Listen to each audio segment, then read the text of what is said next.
What's going on, everybody? It is I, the Loaf King, and I'd like to welcome you back to the Lunchbox, and more specifically, the podcast, The Lunch Table. I have with me my co-host, the amazing Christian Man. Yo. And, of course, the Magic Lunchbox. Got off work. And today's podcast might be a little bit more shorter than usual. We're actually lacking a few members, as well as some guests that we was originally going to have. So we're probably going to either stuff into a separate podcast, or we'll probably do it, or we'll probably just say fuck it and not even do it at all, honestly. I don't know. We'll see what happens.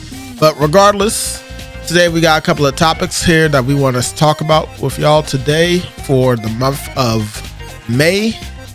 And before we do that, gotta stick to what I've been trying to do. Gotta ask what's been up with my fellow members. So, Magic Lunchbox, starting with you. What you have today? What you eat today? How you feeling today? That was like 5 different questions. But Just answer the damn question. I had McDonald's. That's my route, Christian. That's not your route. All right, take your route. I had some McDonald's today. Had some Popeyes today. Protein bar, okay. All right. Yeah. All right. And what about you, amazing Christian Man? Some Sandwich and roast.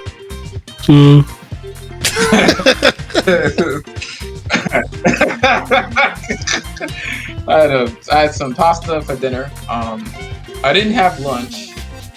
And I had a Pop-Tart. That was it. Dang. And I had ice cream for dessert. So Okay. And you feel satisfied at least? oh yeah, that pasta is very filling.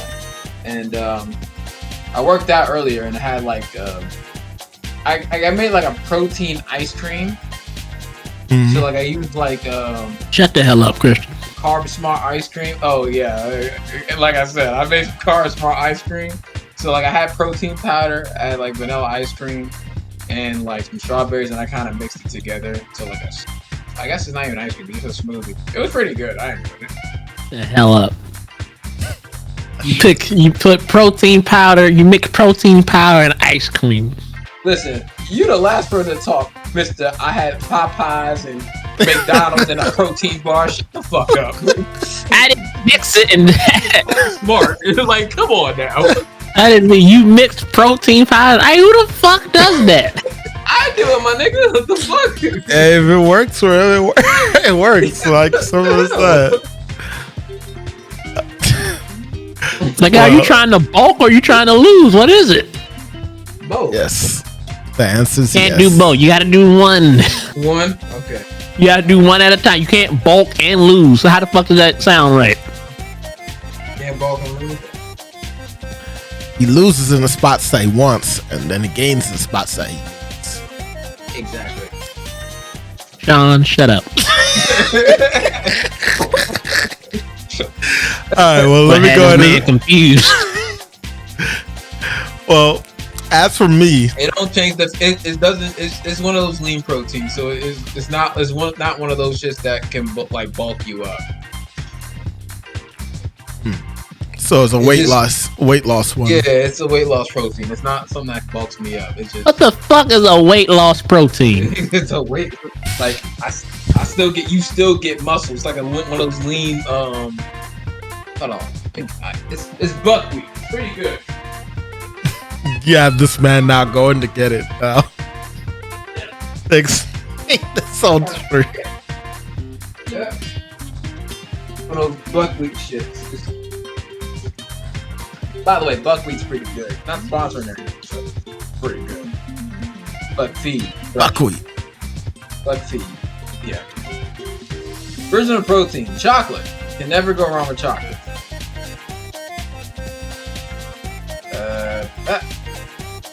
Great for recovery. That's one. Results. And results. 25 grams of protein. Your body needs it regardless if you're losing or gaining. Yeah. Can be used with water or milk, although the Christian man does not use milk. So. I'm at a loss. Joe, you asked for this information, so I was just waiting for the part where he tells me how it supports weight loss. I didn't say it supports weight loss. You said weight loss protein. I said lean. You said weight loss protein. Christian, you said weight loss protein. I did not say it. Because I said you can't bulk and lose at the same time. That's a weight loss protein. That's what you said. I did not say that. I said it's lean. We'll check the archives. Okay. We'll check the archives because even if Sean agrees with me, you won't believe it. Okay. For the record, Sean, what did he say? What did I say, Sean? Well, I know that I had some Texas fajitas today, and stay in neutral.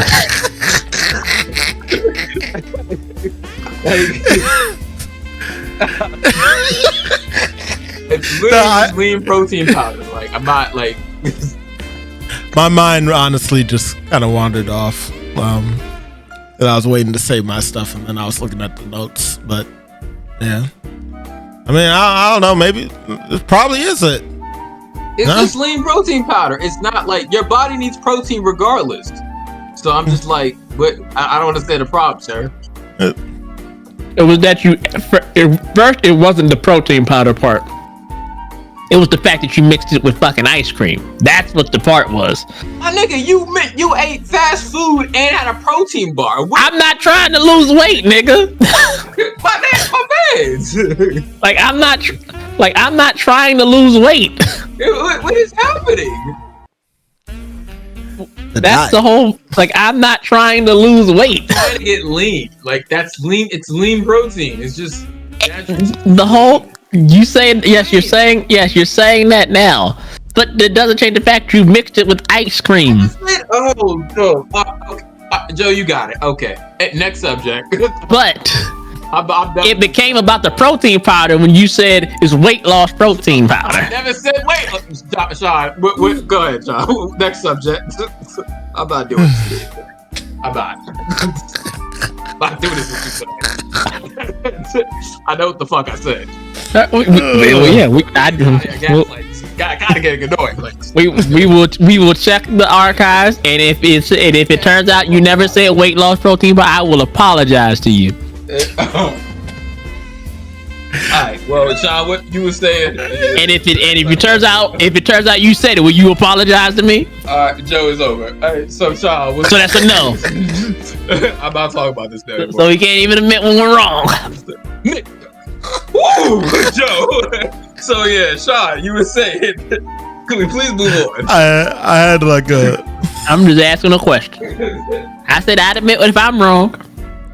I had a. Feel better, fine. I will apologize if it makes you feel better. If it makes you feel, superior, yeah, I'll apologize. It does not make me feel superior. I view us all as equals. That's why we can have conversations like this. Sean. I thought I was superior. I tell you, shut the fuck up and keep it moving. But you do say shut up, Joe. Yeah, you do say shut up. Right. And I tell you to shut up. So it's like, I mean, what are we doing here? I said and keep it moving. We're trying. Wouldn't be continuing the argument. You're still talking about it, though. So it's like... I said if I felt superior, that's what I do. So, okay.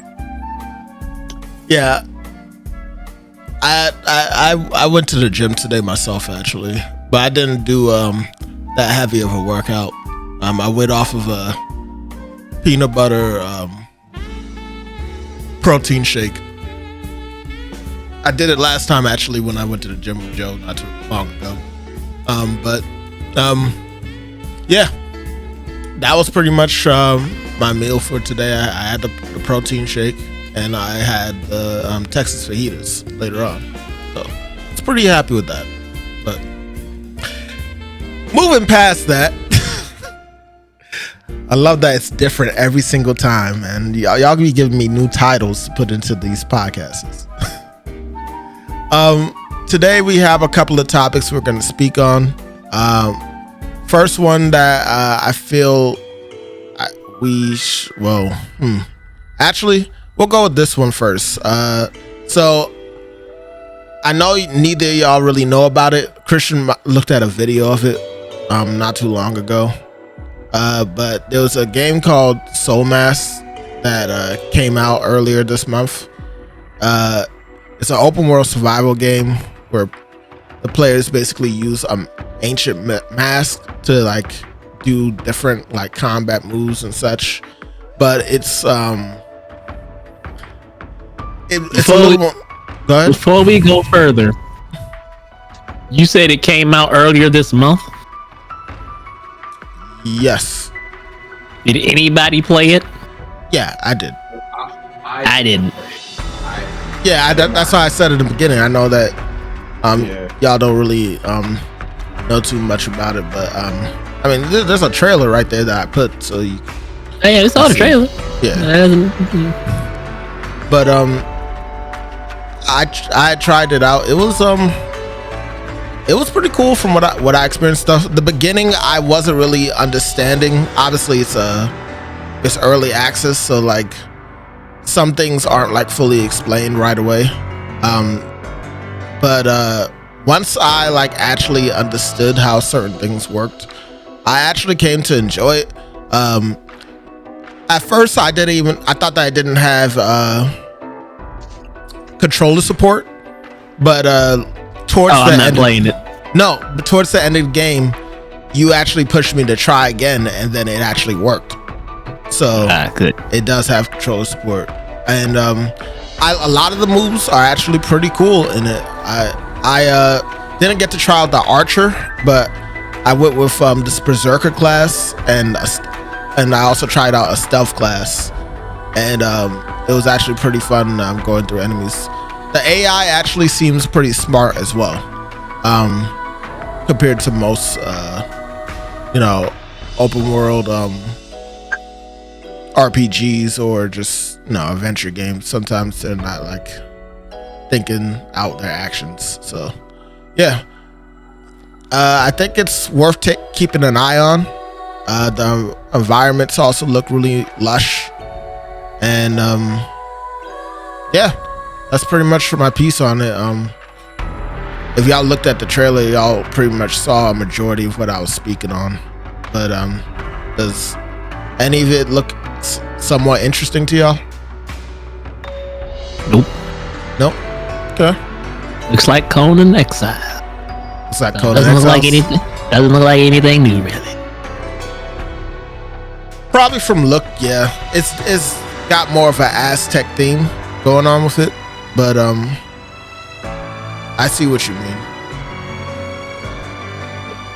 But it definitely feels different from Conan.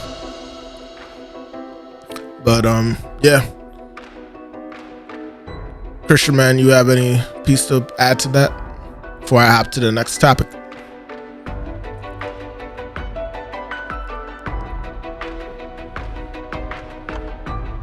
Christian, man.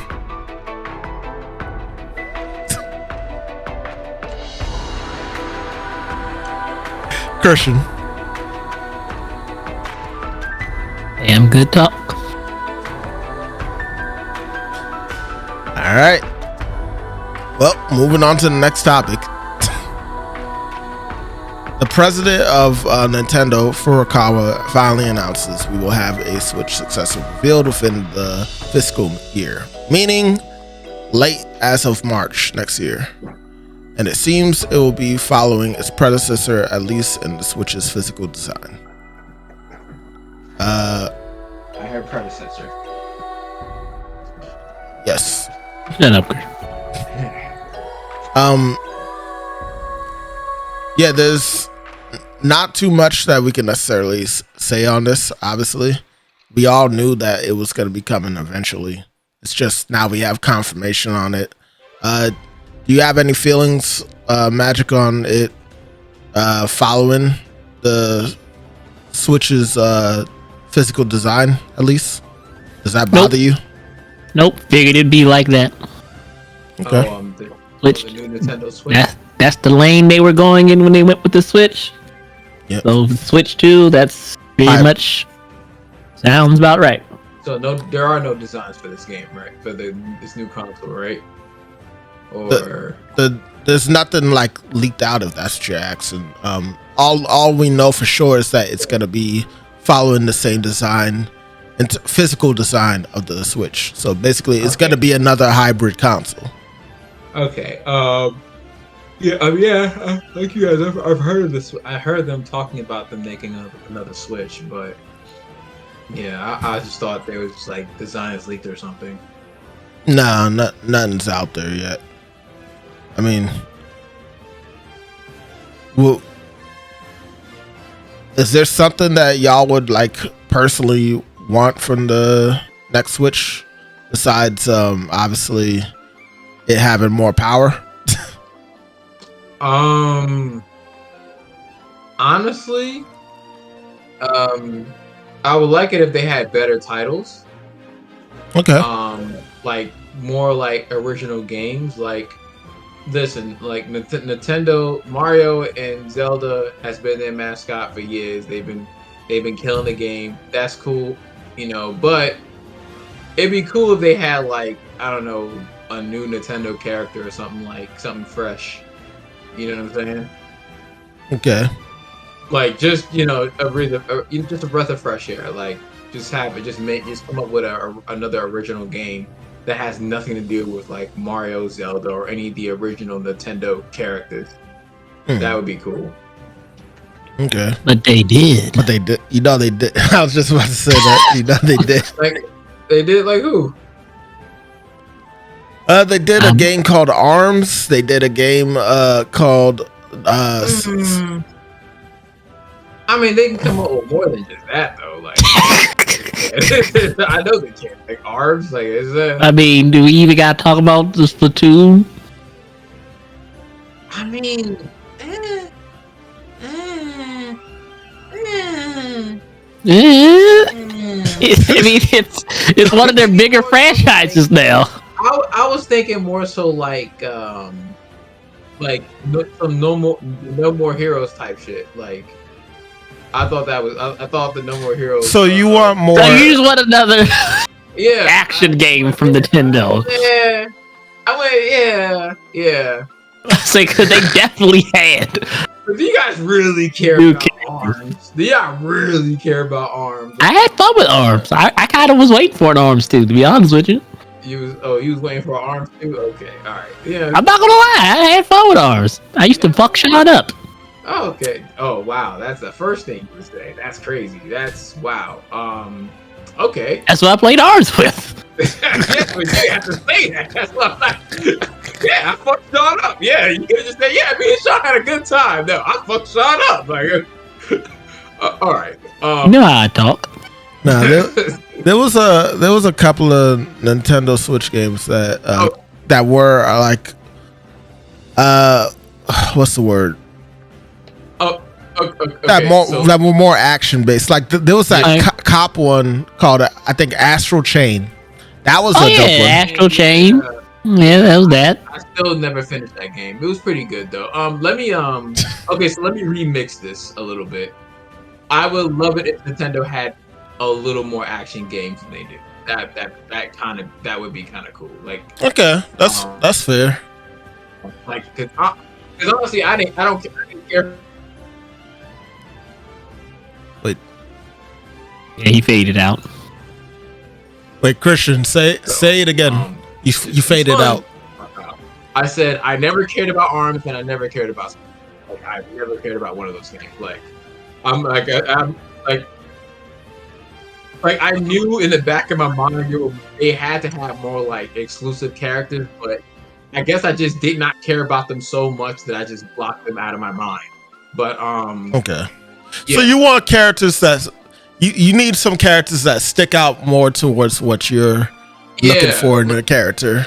So like someone that kind of looks a little cool, looks as cool as Dante or Snake. Dante, Snake, Bayonetta, like, you know. Like, I mean, technically, Bayonetta is Nintendo now. I mean, she's only been on a. It is, but like Christian wants something like actually new specifically from them, not necessarily bought from someone else. Because Nintendo has, like, they can do it. Like, I know they can. Like, you know what I'm saying? It's just they haven't really done it as of lately, like that. So, but I know they can do it. I know they can. I trust Nintendo can do it. Okay. So, I mean, I'm not against the idea of them doing more, but I do feel like they came up with a decent couple this generation, and I'm hoping that a lot more of them are successful this go around as well. Before I give my piece, Joe, how about you? I already went. Oh, you don't have nothing that you specifically would like from Nintendo besides the power upgrade? Nope. Nothing specific. Okay. You already know how I feel about I've already spoken at length on what I would like the next Zelda to be. So that's pretty much it. I know it's going to give me some fire Mario game. It always gives us a fire Mario game. It'd be nice to go back to Donkey Kong Country. But other than that, Donkey Kong, Nintendo things. No, that's fair. Like, Donkey Kong is all you want to play. I get it. I do too. Yeah. I guess for me, through this monkey rap. Yeah, that, like, literally rolling with that. I'd like for Nintendo to give some of their IPs that haven't really gotten as much love, like, another shot, or, like, you know, make them relevant again. They've obviously given during the Wii U some of those games a shot, but then, like, some of them, like, failed because they did something really weird with the Wii U during the time. I'm looking at you, Star Fox. You know, it's called they didn't advertise it right. No, the game was just trash, Joe. I'm talking about the Wii U. I know. They didn't advertise it right. I'm talking about Star Fox. The Star Fox on the Wii U was trash. But it was doomed because it was on the Wii U in the first place. I disagree, because games were ported from the Wii U to the Switch and did a lot better. The only game that didn't get ported was Star Fox. What got ported from the Wii U to the Switch and did a lot better? Other than Smash, because Smash doesn't count. Wii U, Wind Waker got ported. Wind Waker wasn't a Wii U game specifically. Okay, a Wii U game specifically. We have Wonderful 101. That did good. I don't know what the fuck that is. What else? Hold on.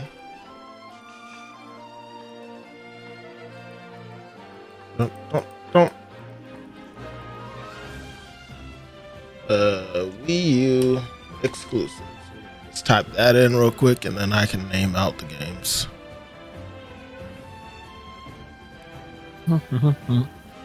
Pikmin 3.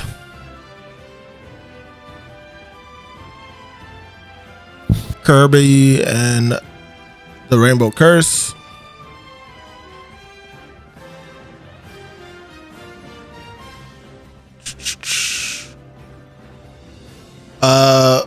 Damn, I forgot all about that.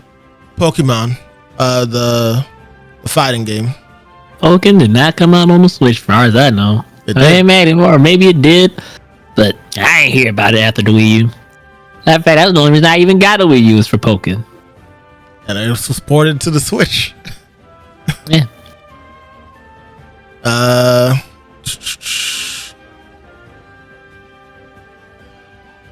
I don't think it made the game better, though. Just more people had the Switch, so more people got the game. Yeah. Oh, man, the Wii U was absolutely trash. Oh, man, that system was horrible. I don't think the system was bad. I think they just did a bad time advertising. Like I said. I mean, they really didn't have any games, besides Super Smash. What are you talking about? It had Mario Kart, it had Pokken, it had all the games Sean mentioned. It had games that just nobody bought the Wii U because they didn't even realize there was another system. I'm not saying that the system was not presented right. Obviously, it was presented wrong at its big reveal and everything. But even like as the years went on and people came to realize what the console was, they still wasn't doing good. It was not doing good at all. Yeah, it was too late at that point. Like, they had a lot of imported games. Like, I mean, and yes, that was also when they were trying to do all that Call of Duty shit. Yeah. And people were like, "No, we're not playing Call of Duty on the fucking Wii U." Wii U. like no, they still try to be third party with that system, and it just wasn't powerful enough. Like, there's no reason to buy a game on the Wii U over any other system. There was literally no reason. That and the fact that, like, it was Call of Duty. They try to add Batman on there. They added Batman. It just wasn't. Did do that. It just wasn't doing it. Yeah, they failed. All right. Well, the mission was a failure. Oh, Tropical Freeze also came from the Wii U to the Switch. But yeah, I guess we don't really have much else we can really say on this topic at the end of the day. Like, we just want some better IPs. What was I originally gonna say? I already said it. I wanted them to like pull from the resources of past IPs. That's all. New IPs obviously would be great too, but I'm not. Besides that, I just would like it to be obviously stronger, which the reports seem to say it is, but we can only wait and see on that. Moving on though, Microsoft. This month they recently closed down Redfall developers, Arcane Austin, Hi-Fi Rush developer Tango Gameworks, and more, in a devastating cuts at Bethesda. I am upset at you right now. Tango Gameworks also did Evil Within 2. God damn it. Yeah. I'm kind of. Sean did not want to fix that. Yeah. I'm kind of baffled at how, it seems like 80% of these games actually did pretty decent, and besides like Redfall, the others were just trash. I get that point, but like, bottom line, Microsoft is not a gaming company. Microsoft is a computer company or technology company or a software company that just happens to have a gaming division that they don't really give that much of a fuck about, because that's not where they make their money. Yeah. Or don't even know how to really run, in all honesty. Why Xbox is trash.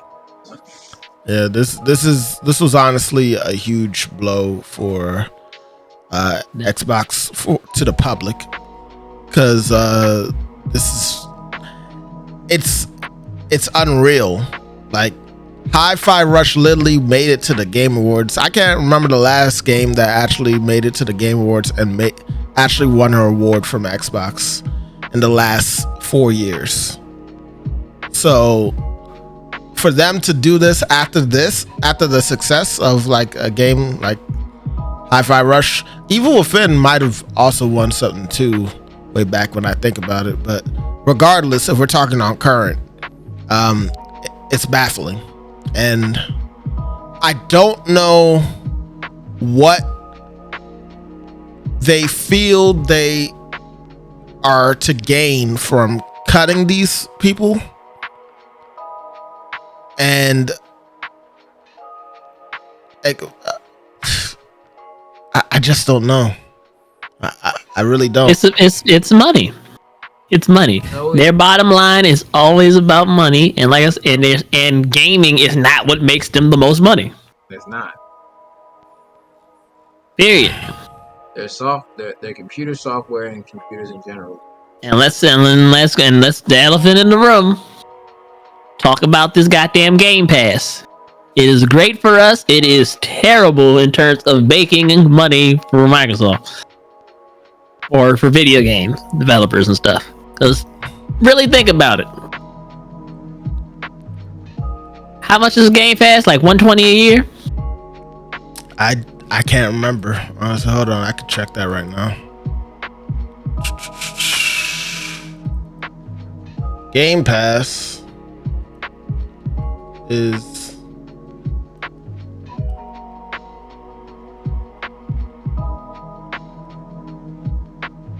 you're looking at $60 a year. It's not too bad. Is it really $60 a year? Xbox Game Pass is. Oh wait, hold on. That's for the Xbox Game Pass Core. Xbox Game Pass for PC and Core is $10 a month. So it's like $120 a year. Yeah. That's the price of like 2 games. Now, I don't know how much of a cut Microsoft got off the $60 games.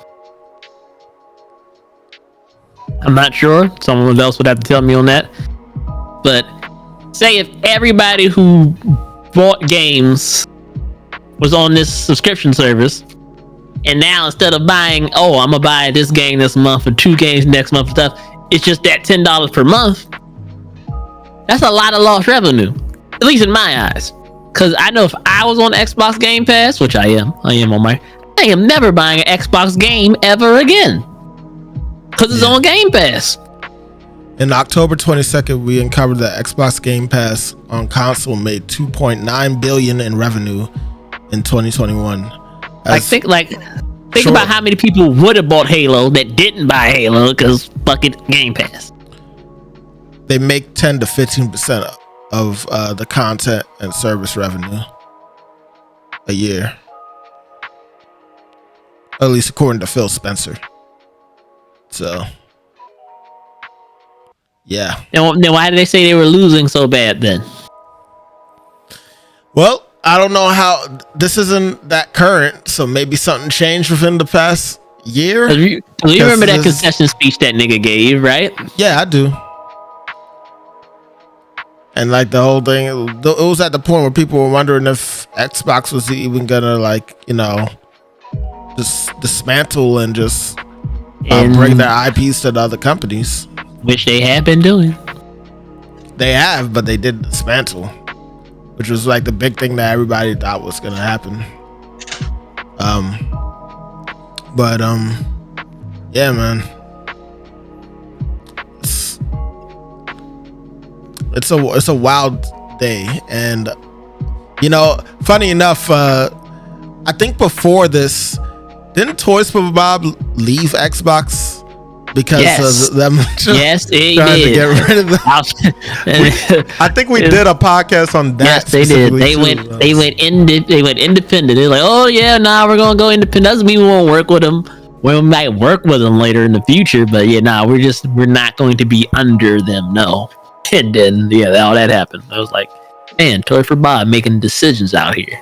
Yeah, they made the fast move right there for sure. I was like, nah, cuz. Yeah.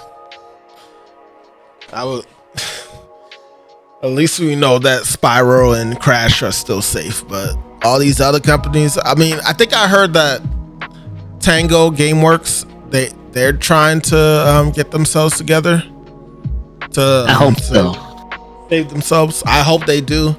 I'm gonna have to do more research on that, obviously, but man, big L for Microsoft for sure.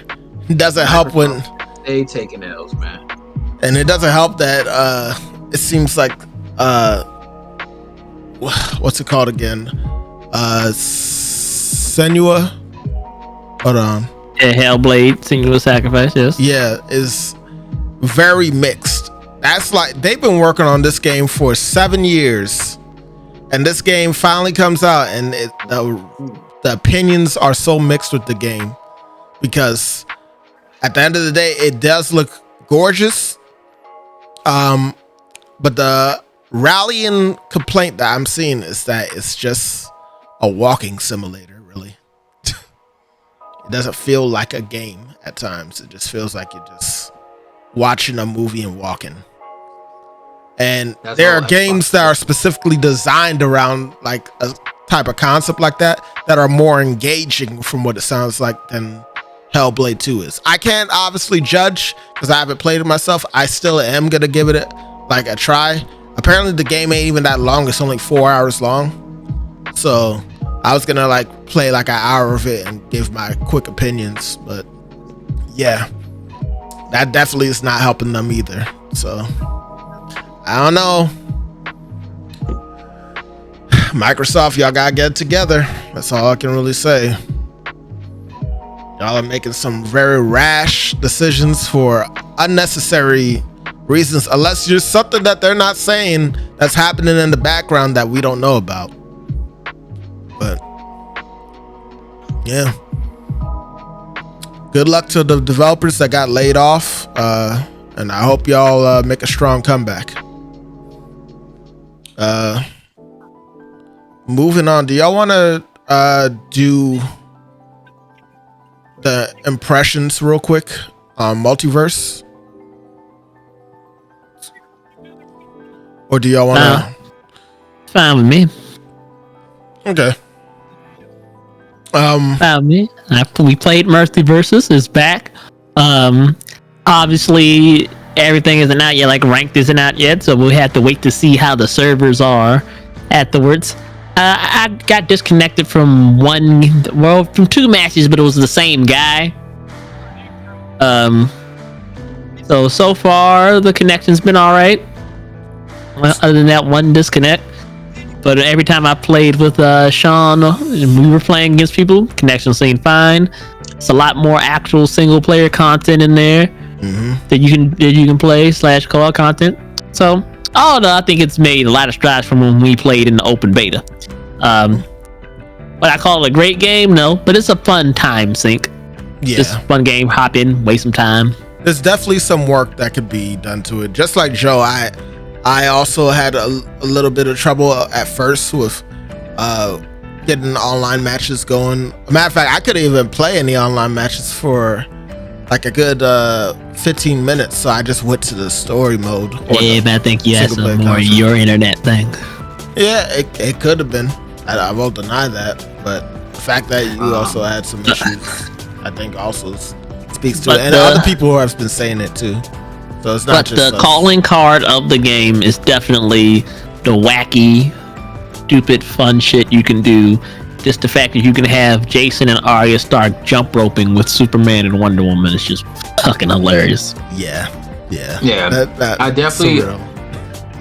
So I definitely enjoy the game.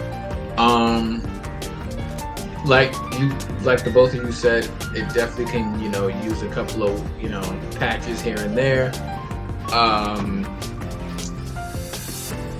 Wacky is all hell. Like just quoting Joe the day before, anytime you can have Jason freaking like beat up on LeBron James is absolutely hilarious. That's so random ass sentence for sure. It's random, but yeah. Definitely can see me playing this game long term. I'm glad they added some single player attributes in the game.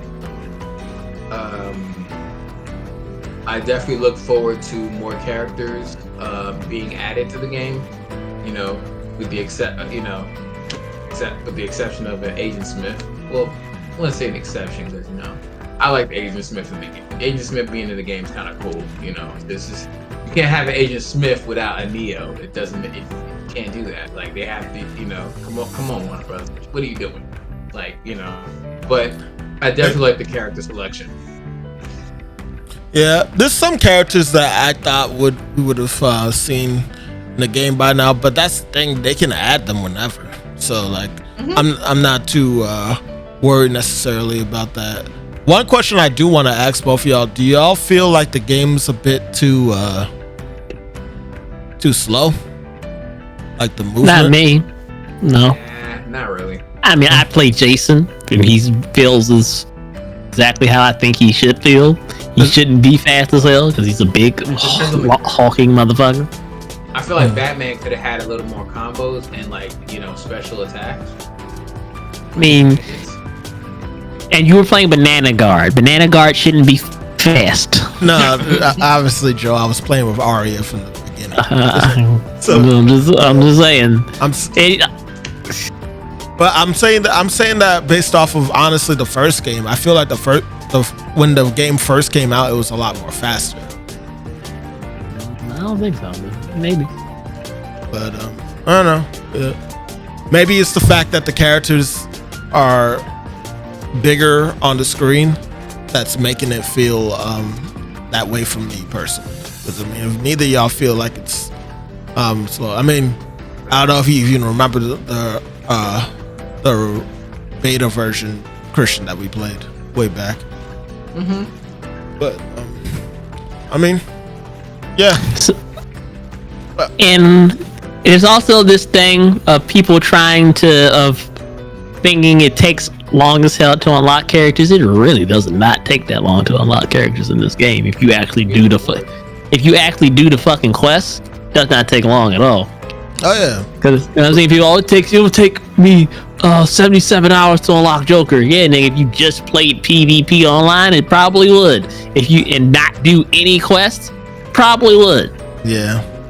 Because when we played the beta, we was unlocking characters fast, and I could see you could do that the same thing with this full release. I unlocked 2 characters from the time we played. Yeah. I unlocked Batman and Banana Guard. That's about it.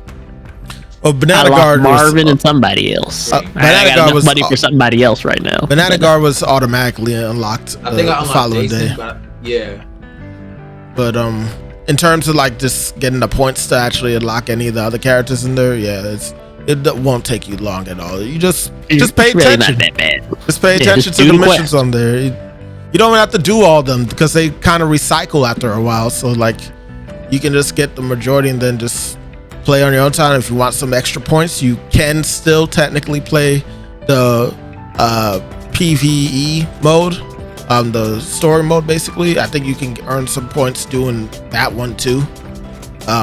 If anything, you definitely could get skins and stuff on there. It looks like. So yeah, you got options. Definitely take a look at what's around you and just enjoy yourself. You'll have them eventually. But I was thinking they had Jason there.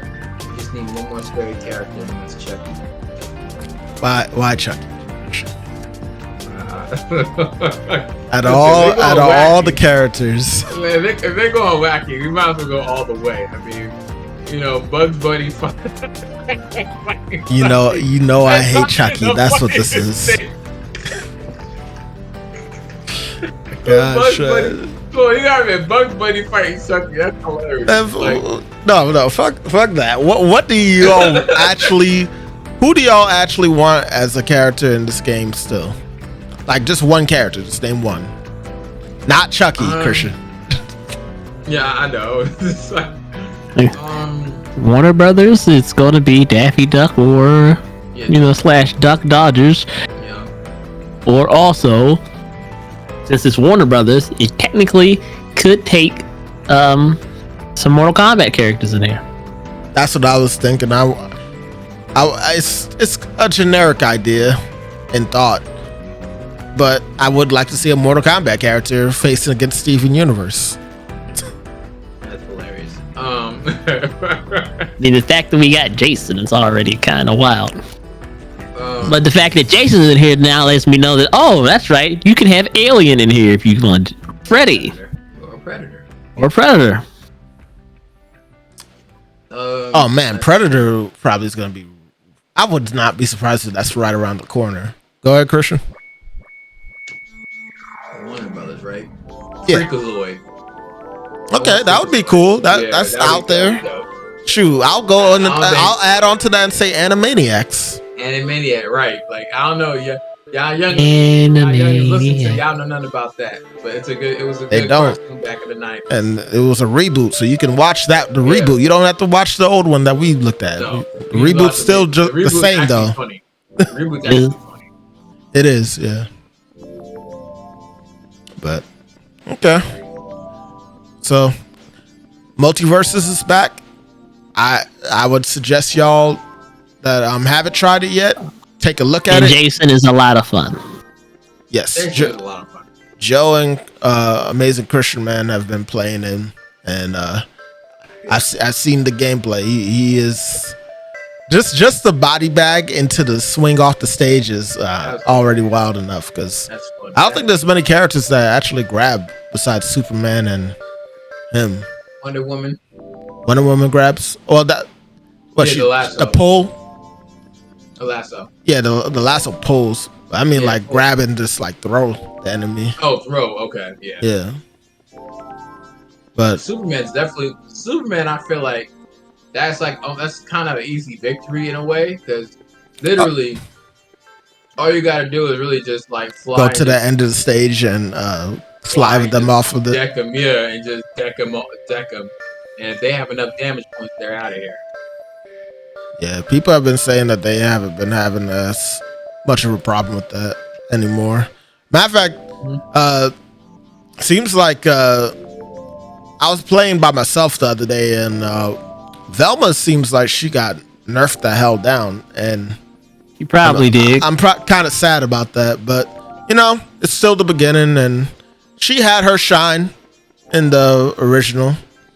So, yeah.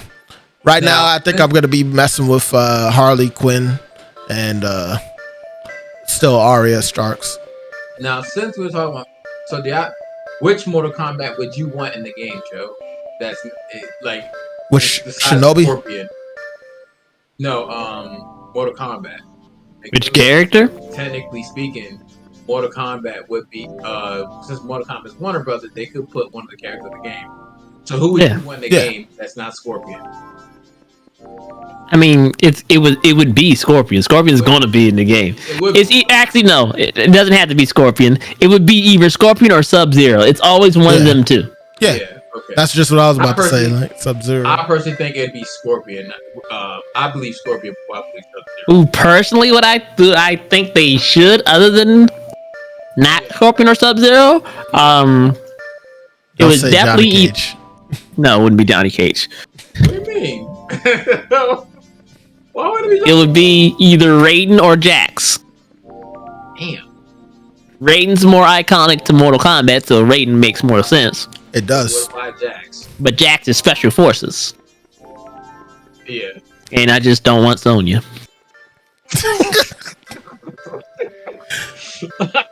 I didn't know where that came from. Do you have? Is it just a personal thing, or do you not like Sonya in general? No, Sonya's fine. I mean, she's just clearly not if you don't want her in the game. Like she's been in.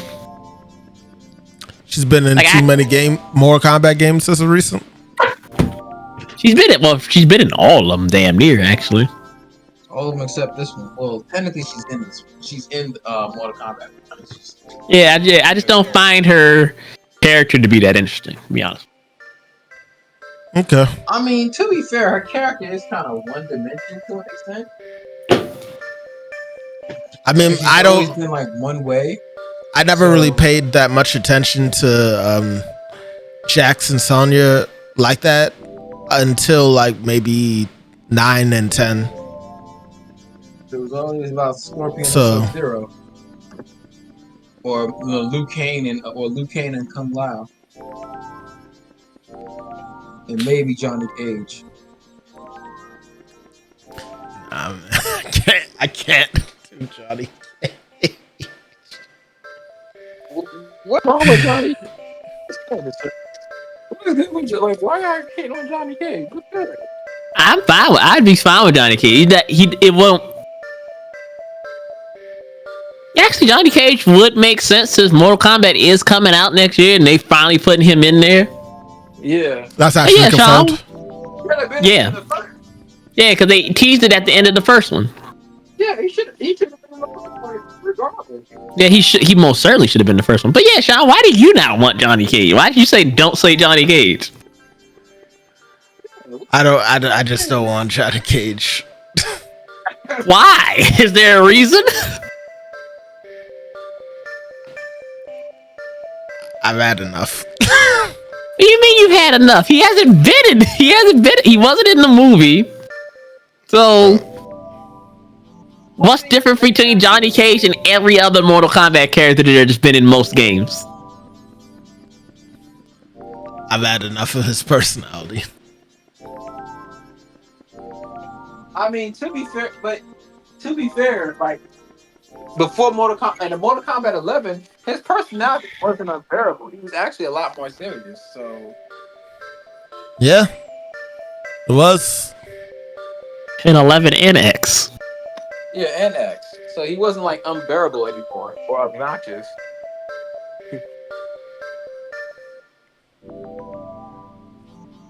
I got nothing for y'all. I really just don't want him in there. All right, so Wow, you sound like a hater. I am a hater. Those are $500 sunglasses, asshole. Yep. okay, doesn't like Johnny Cage. All right, all right.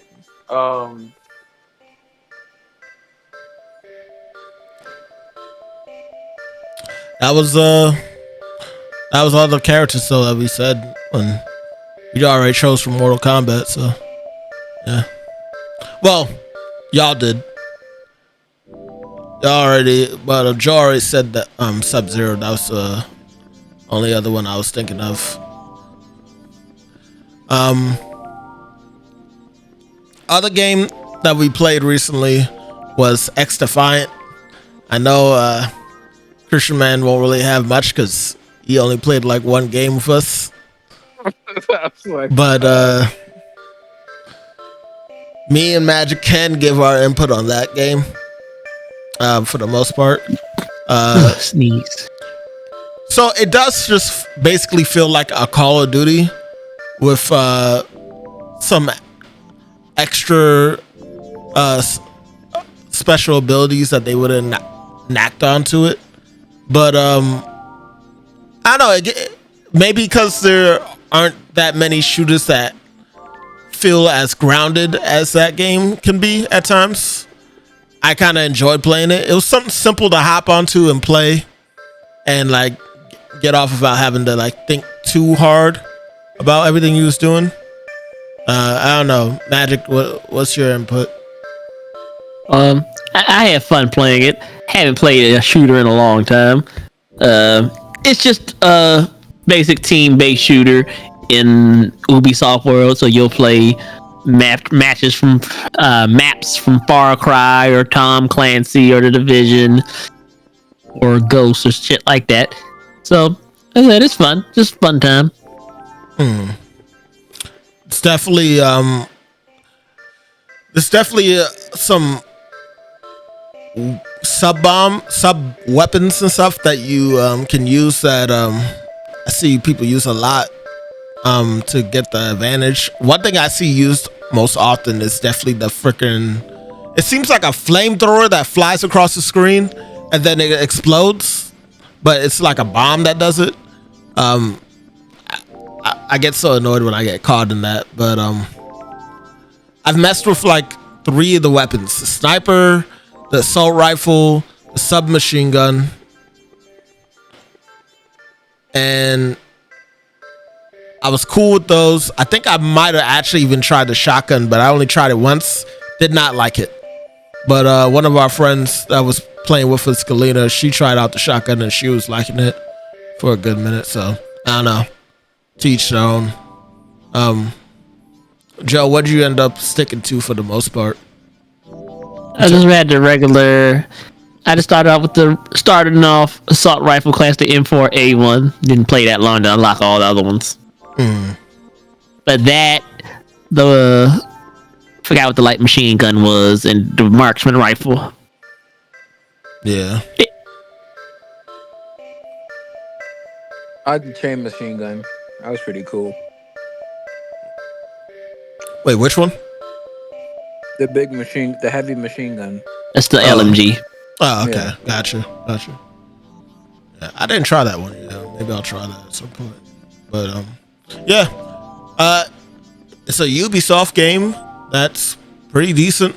Is it anything to be like, oh man, you gotta play this game? I don't think so. But if you wanted like a nice, for the most part, simple team shooter, I think that's one worth investing your time into.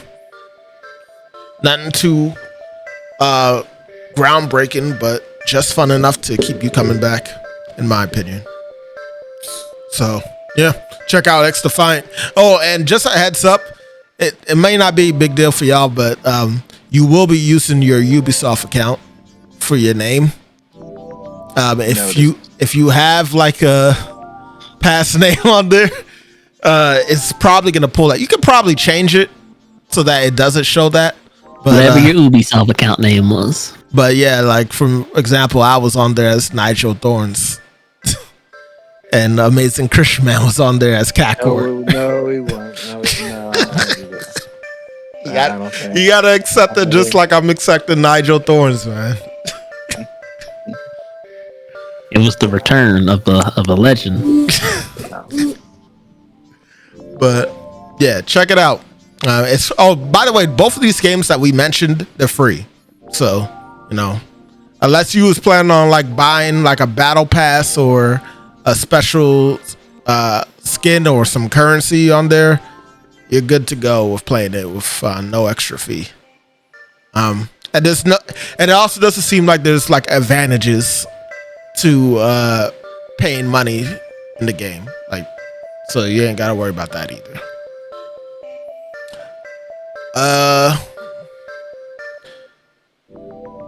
How about we do this last one with opinions and then we'll back up to the other one. So season 1 of X-Men 97 has finally finished this month. Yes, it has. And overall opinion on my side, I'm gonna say it real quick and then let the others say what they have to say. I thought it was great. I liked it a lot. A lot of my view of the characters changed dramatically, and I don't know how close this stuff is to comic characters. Way closer. But I definitely came to enjoy the X-Men more than I have in the last. I'd say the last. All 10 those years. movies are trash. Yeah. Like if this is what I've been missing this whole time, that's crazy, Marvel. That's crazy that you kept me from seeing this type of stuff for the characters. Yes. On the television. Like, it's crazy. Now, The whole now coming. Oh, go ahead, Christian. the whole season was absolutely phenomenal. Like, start to finish, it was really good. I enjoyed it. There were certain events in the comic book I did not expect them to go there, but they did. And it's just like, it's one, you got episodes that have their highs and lows, right? That's normal. This season had nothing but highs.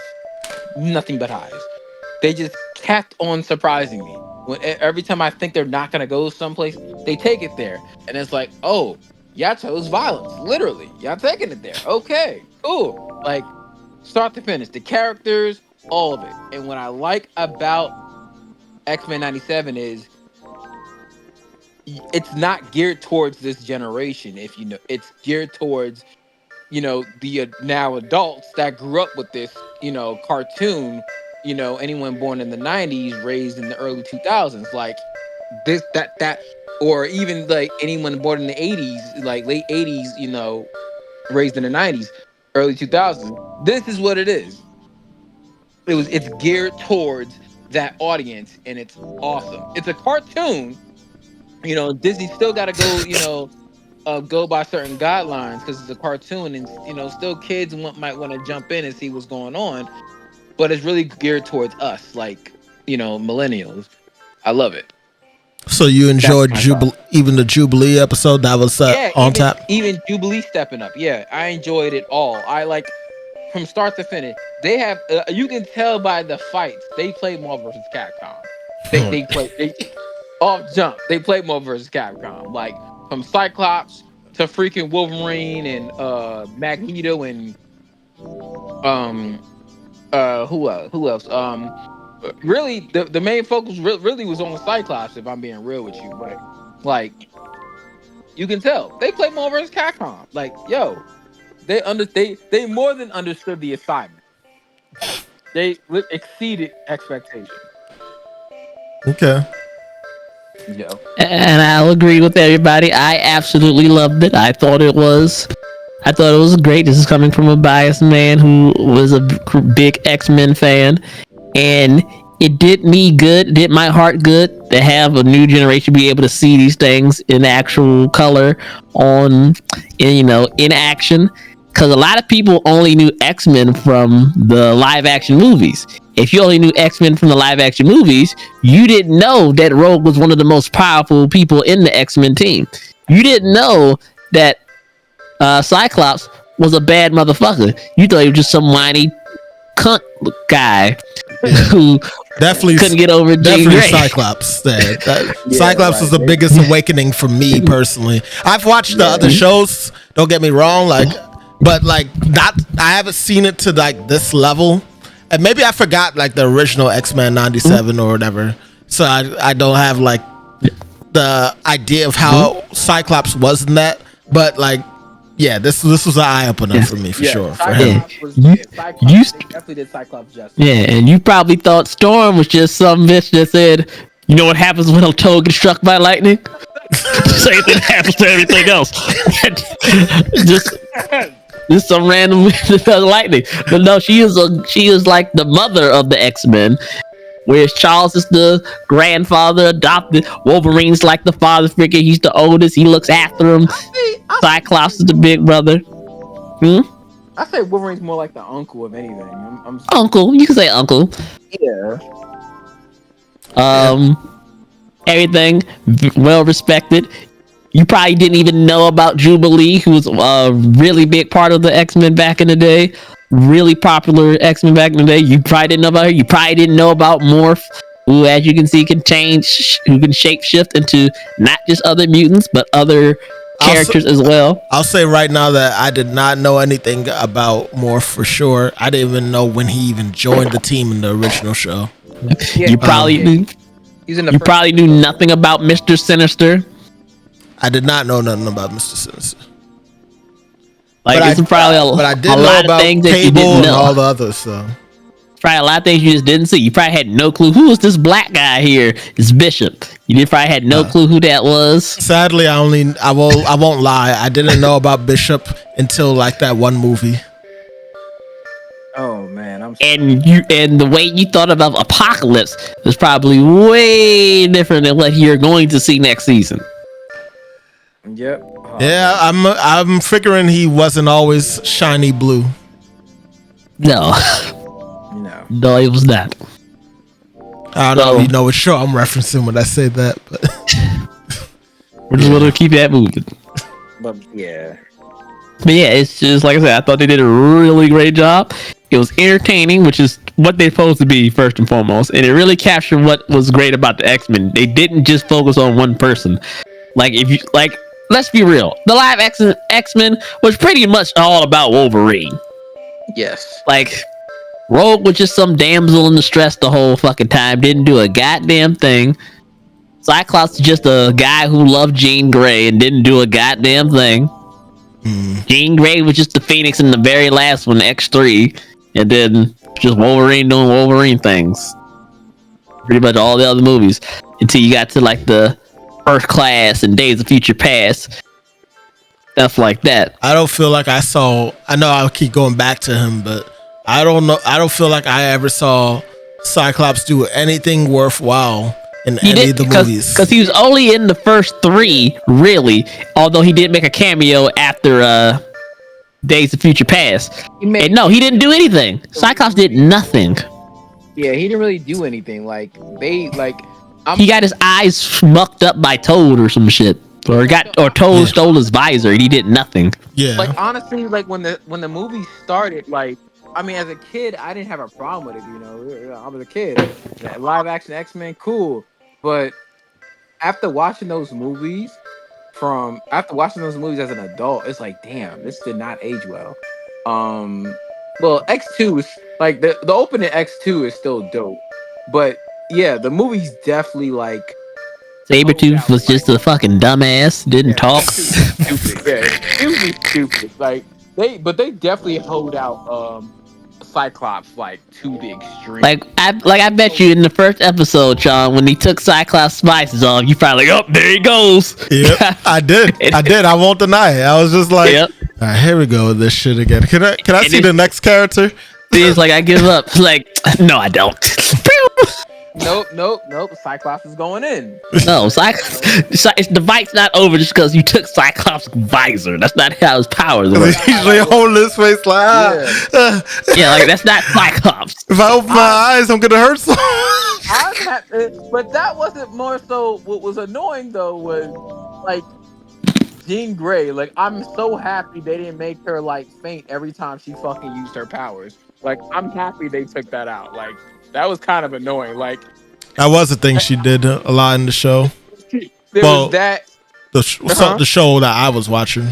Yeah. Yeah, in the original one, Jean Grey used to faint all the time after she used her powers, and it was very annoying. The original one based off of this, or the original one based off of this? Yeah, Okay. like he would faint, and then Charles Xavier every time like he'll have like a freaking migraine or a psychic attack or something. He just like screams so obnoxiously. And I just like I remember frowning my face. Like there's a whole YouTube clip on there of that's a compilation of just Charles Xavier just doing the most, and it's hilarious. Like, but yeah, but they definitely did the X-Men justice. Like it definitely feels like what it was in the '90s, but more modern and up to date in a sense. Still the '90s, technically speaking. Yeah. But it was cool. I gotta say, like, man, it was so big that there are people that like don't even really watch. My sister was watching this show. My sister, who doesn't even care about this type of shit, and she loved the show. She felt like it was like she was watching one of her dramas. Like she enjoyed everything about it, and a lot of people did. So this was a huge boost, and I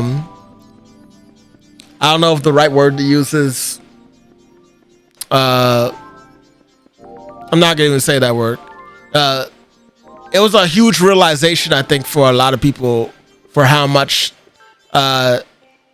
How good X-Men actually is if you put it in the right hands.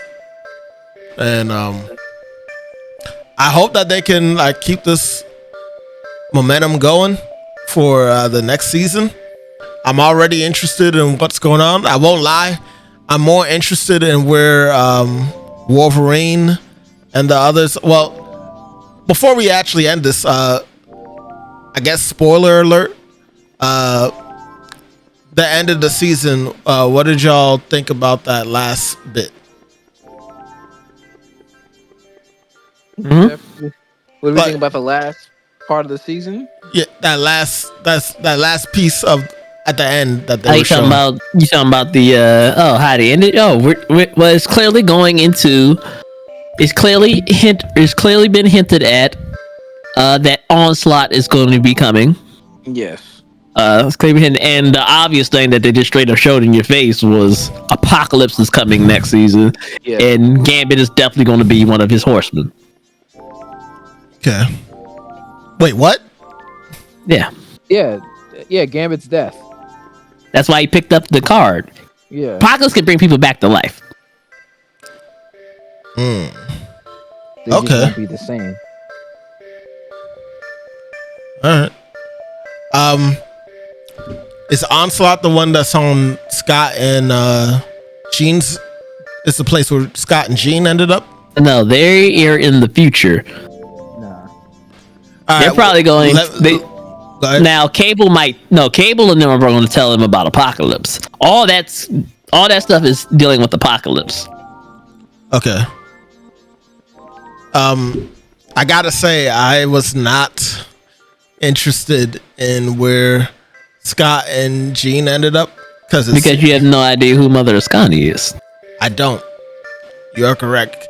All I really saw was that their son was there, younger, because he was born in the future. But I don't know. But I felt like we reached like a conclusion for the what's Scott's last name? Summers. For the Summers. I feel like we reached the end of the like story of the Summers with Cable and Scott and them like kind of like coming to like a peace with each other. So like I don't know what to really take with them going to the future now and seeing him young now. Like it's kind of like what are they gonna like show me? But then you just said this other woman is important too. But yes. how important is she in comparison to like Apocalypse and Onslaught? Do you want me to tell you? Can you give me a little bit? I could tell you who she's related to. Sure, I'll take that. Scott and Gene. Okay. See where that goes. Oh yeah. Also, is the clone of Gene, is that like supposed to be like a real comic thing? Madeline Pryor, yes. Okay. All right. Fair enough. And the cameos was dope too. They were. Yes, it also gives seeing Iron Man, Captain America, and I'm sure Christian's gonna go ahead and say it. Spider-Man. Yeah, him and everybody in the Hulk, seeing Morph turn into the Hulk and seeing Spiral there, just it's all around good. If that was just giving us what we want, that was great. If it was a hint that they might be doing more animated shows in the future, I'm all for it. Oh yes. So what you're saying is you want a Hulk show from them? Not just a Hulk show. I like Spider-Man show. Fucking yeah. They could have an Avengers show. If you could choose one of them, it'd be the Hulk, right? Here's the thing. The Hulk show works if it's intertwined with the other shows. Being Fantastic Four and cause like seeing Doctor Doom, Fantastic Four and all that. I don't see why they wouldn't do that though if they did. Because look, they're right. Hulk is one of those heroes that really, a lot of his stories intermingle with other characters because a lot of the stories end up the other characters having to stop him or him saving other characters from different things. Yeah, because I know, I watched a video on it. It's like the show, the old '90s shows. It's like it's weird the way it was back then. It was just like the X-Men and Spider-Man intertwined into one universe, right? That's all happened in the same universe, but then you got all the other shows like the Fantastic Four and the Hulk and Iron Man, like they're in a whole other like universe. This is based on what they explained on YouTube, based on what they explained with the '90s shows, why they didn't really do a lot of crossovers with the X-Men like that.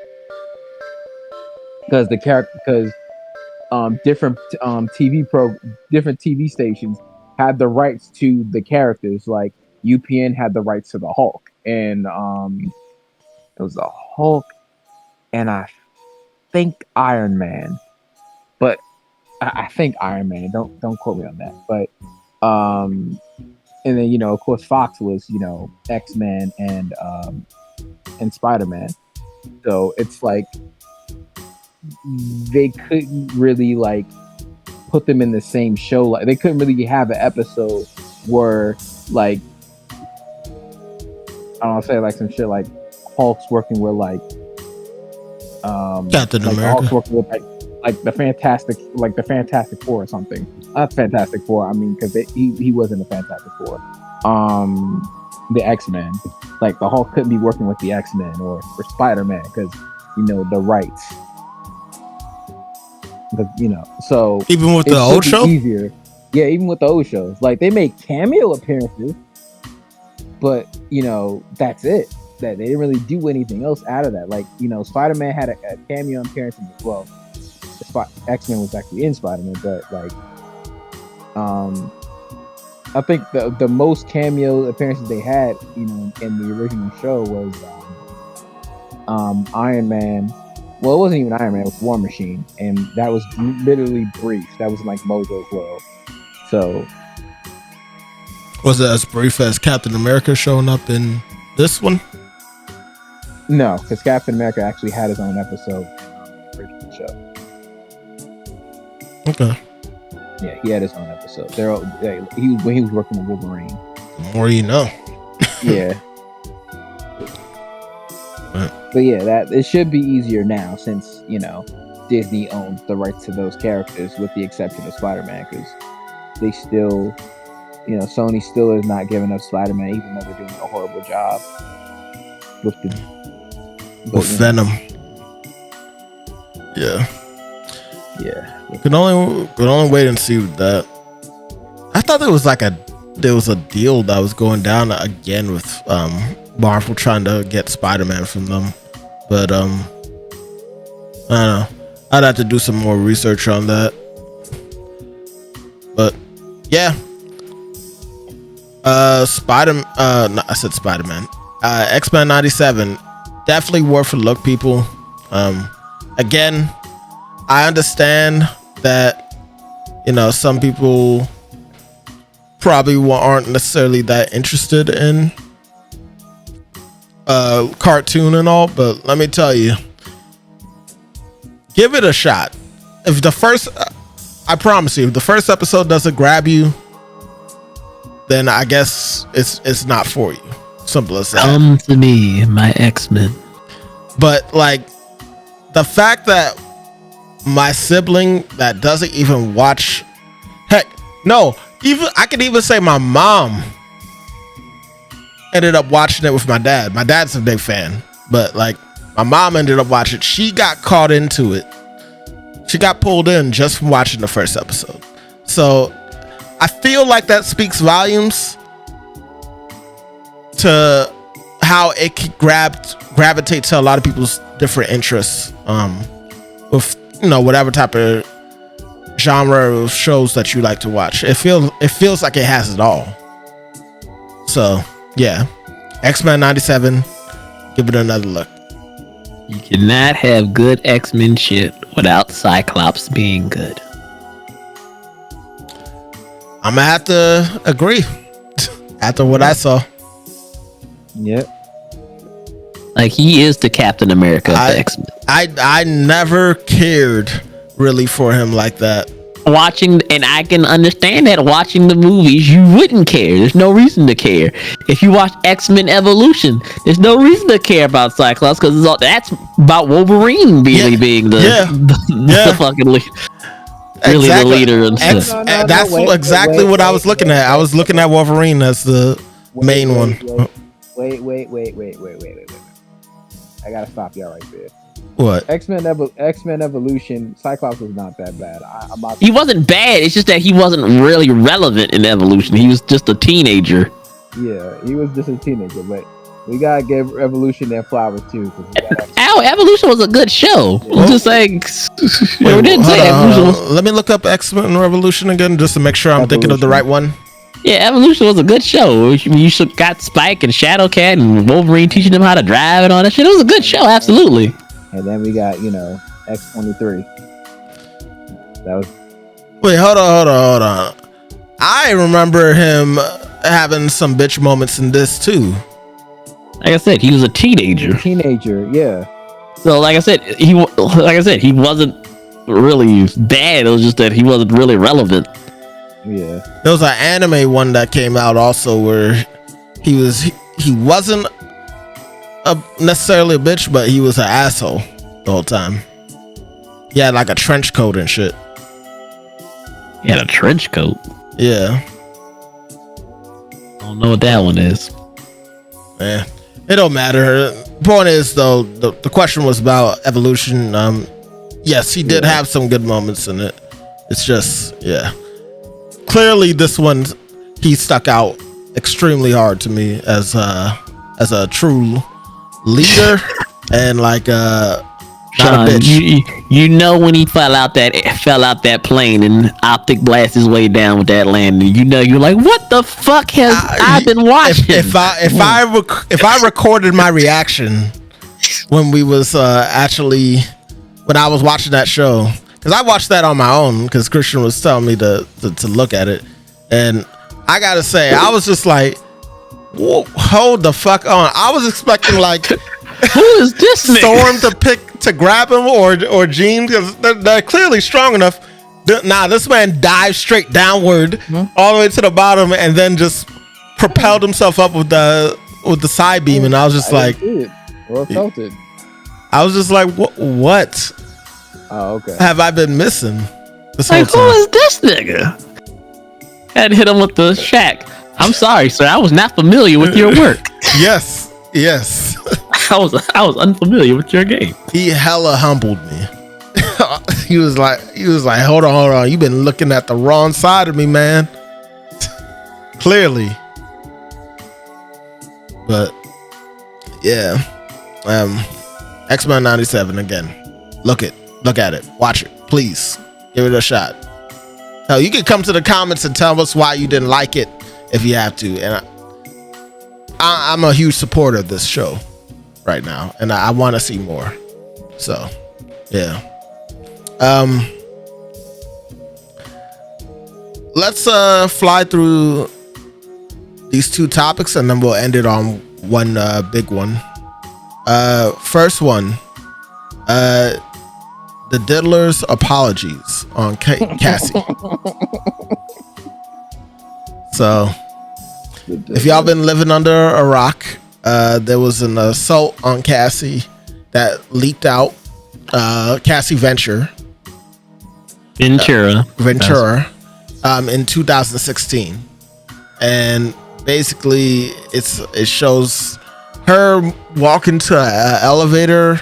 Looks like she was either leaving or maybe she was going to get some. I don't know what the hell was going on or what Sean was on. But either way, Sean Combs, aka Diddy, the Diddler, came out in his towel, running after her, and sneaks her in the back of the head, and then proceeds to also punch her in the face. Snatches her down, throws her to the ground, and kicks her repeatedly. And then gets a vase and slams it into her as well. Maybe it wasn't a vase. I don't know what it was, but it broke on her. I know that much. And he just walked away afterwards, and she crawls into the elevator to get away. And then he's like comes back and he's like mad that she's gone. Like all this shit is like all out on the internet, and then he comes out of nowhere. I think like it was May 20th maybe. He put out a video apologizing and saying that how he was disgusted and how his behavior was in the video was inexcusable. Mind you, he was denying that he did anything of similar level or all the things that he was being accused of. There was a lot of allegations on him of assault, and this one just so happened to come out. And so now he's like saying, you know, and another thing, he didn't even apologize to her. He was just apologizing about his behavior and such. So, real quick, Magic, what your input? Don't nobody believe Diddy. Like, nigga, you are upset that the video got out. You're not upset at anything else. I don't believe that nigga. We didn't even doing this for years. He gonna keep doing this. I'm not. I can't say I'm shocked, Boris, or I ain't really even disappointed. It's just like it's par for the course to see like all the people that were rocking with Diddy and all that stuff. Everybody around the music world stuff, not commenting on it, not saying anything about it, not condemning his actions. It's like, nah. I want the same energy y'all was giving Chris Brown after the Rihanna thing for Diddy. Yep. I want that same energy for Diddy. Come on, where you at, Jay? Like, where you at? Like, where's good? Like, we need more Gucci Man out here. No Diddy. Yeah. What about you, Meek? Say some shit about that. You know why you not saying some shit about that? Shoot, man.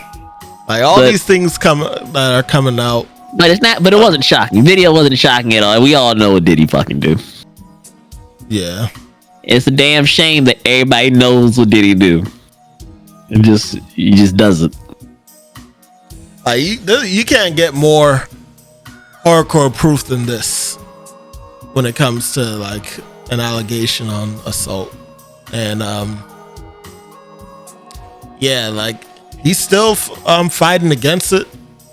And stuff is like still popping up. Obviously, more people are coming forward. I think witnesses are.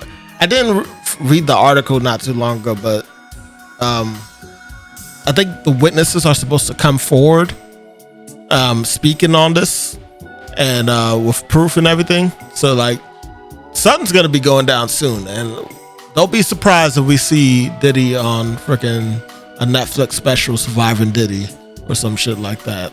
Like, not too long from now. Christian man, you have anything you want to add to this? He was not sorry. He wasn't sorry at all. I'm not shocked. Kind of interesting how they had that video for a while and now they want to show now it's just coming out. Yeah. Part of me is wondering if she was holding on to it or something, because she seems like it seems like she was like in denial or something like that. No, she wasn't in no denial. She wasn't in denial. It's possible she had it and then she leaked it. It's possible, but yeah, I wasn't. I knew. You can tell he wasn't sorry. Yeah. Yeah. Can't stop, won't stop. That's what she was building up to. All right. So yeah. Stay tuned. We'll see what happens with the Diddler eventually. It probably won't be too long from now. I wouldn't be surprised if in the next 2 months we hear about a court meet up and him getting sentenced or something. Next quick topic. Should Fire Emblem remove turn-based combat and make hell no, move on. That's the whole point of Fire Emblem. Not Fire Emblem if you take that shit away. Move on. Oh my god. That's like saying, should XCOM remove his turn-based? No, that's fucking XCOM. That's the whole point. To be fair, I think they weren't talking about like the series as a whole. I think they were just talking about adding it like a side series.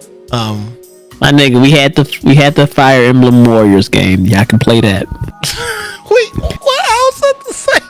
That's not the same thing. I'm sorry. Did you play the Fire Emblem Warriors game? Did you know that? Tell me. Did you know that? Yes, they still had the whole weapon matchup of axe, sword, arrow, and all that shit that does that. They had social links still in that goddamn game. No, but I'm well, not social links or whatever, but I'm saying, Joe. Progression. I'm saying, Joe, like they're trying to make it to like an actual whole thing based around the sim dating shit. But I look, I'm telling you right now, I don't agree with it. And make a sim dating game out of it? No, hell no. Yeah. Fuck no. You didn't enjoy those moments in Three Houses? You know, yes, but that was just part of the fucking game. Yes, that was part of the game. Fair enough. Like, you can build relationships in the other games too. Maybe not to the extent you could in Three Houses, but yeah, hell no. Yeah. Not playing a Fire Emblem game to date waifus. All right, it's a plus. Not gonna say it's not a plus, but that's not what I pick up a Fire Emblem game to do. What if they made it a separate mode available in the mainline games? I'm not playing a fucking dating sim.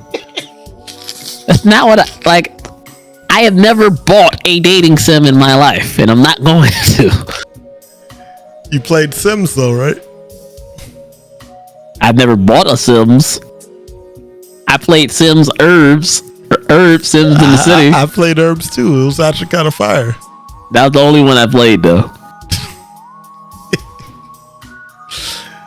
Christian, I can't even remember if you ever played a Fire Emblem game. Have you?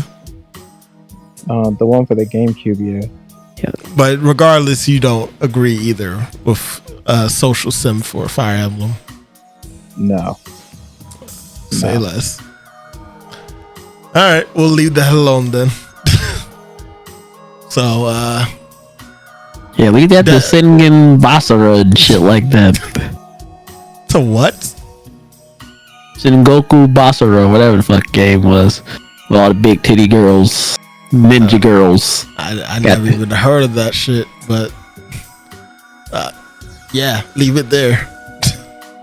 Dabs, if you're listening, like, nah, y'all are good. Just stick to what y'all do best.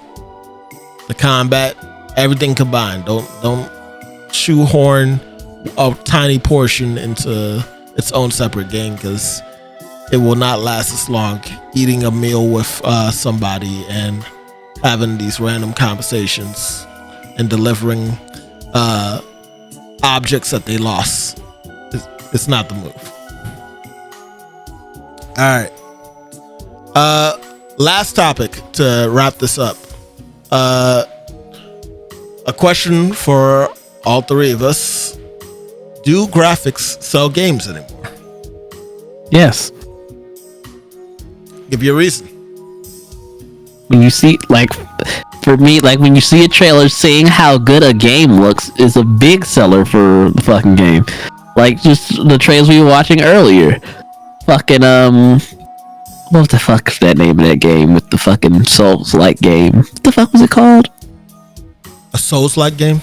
Yeah, it looked like a Souls. Like, it had the big, had that decrepit bird thing, and it was recent. It was recent, or was it like in the state of play? In the state of play, it had a decrepit bird. I was like, this looks interesting. God, what the fuck it was? I think I know what you're talking about. I just don't know the title names, sadly, right now. And like how good Monster Hunter World look. I'm not gonna lie to you.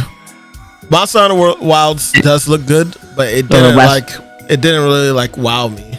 Oh, it looks substantially better than World and fucking. Well, not so much as World, but the last game, the fucking one that was on the Switch, it looks substantially better. Well, that's not a fair comparison. And you saying stuff wows you is a little different, because you be watching the Switch like, oh my god, look at how it looks on the Switch, and I'm like, nigga, this looks terrible. Like, what?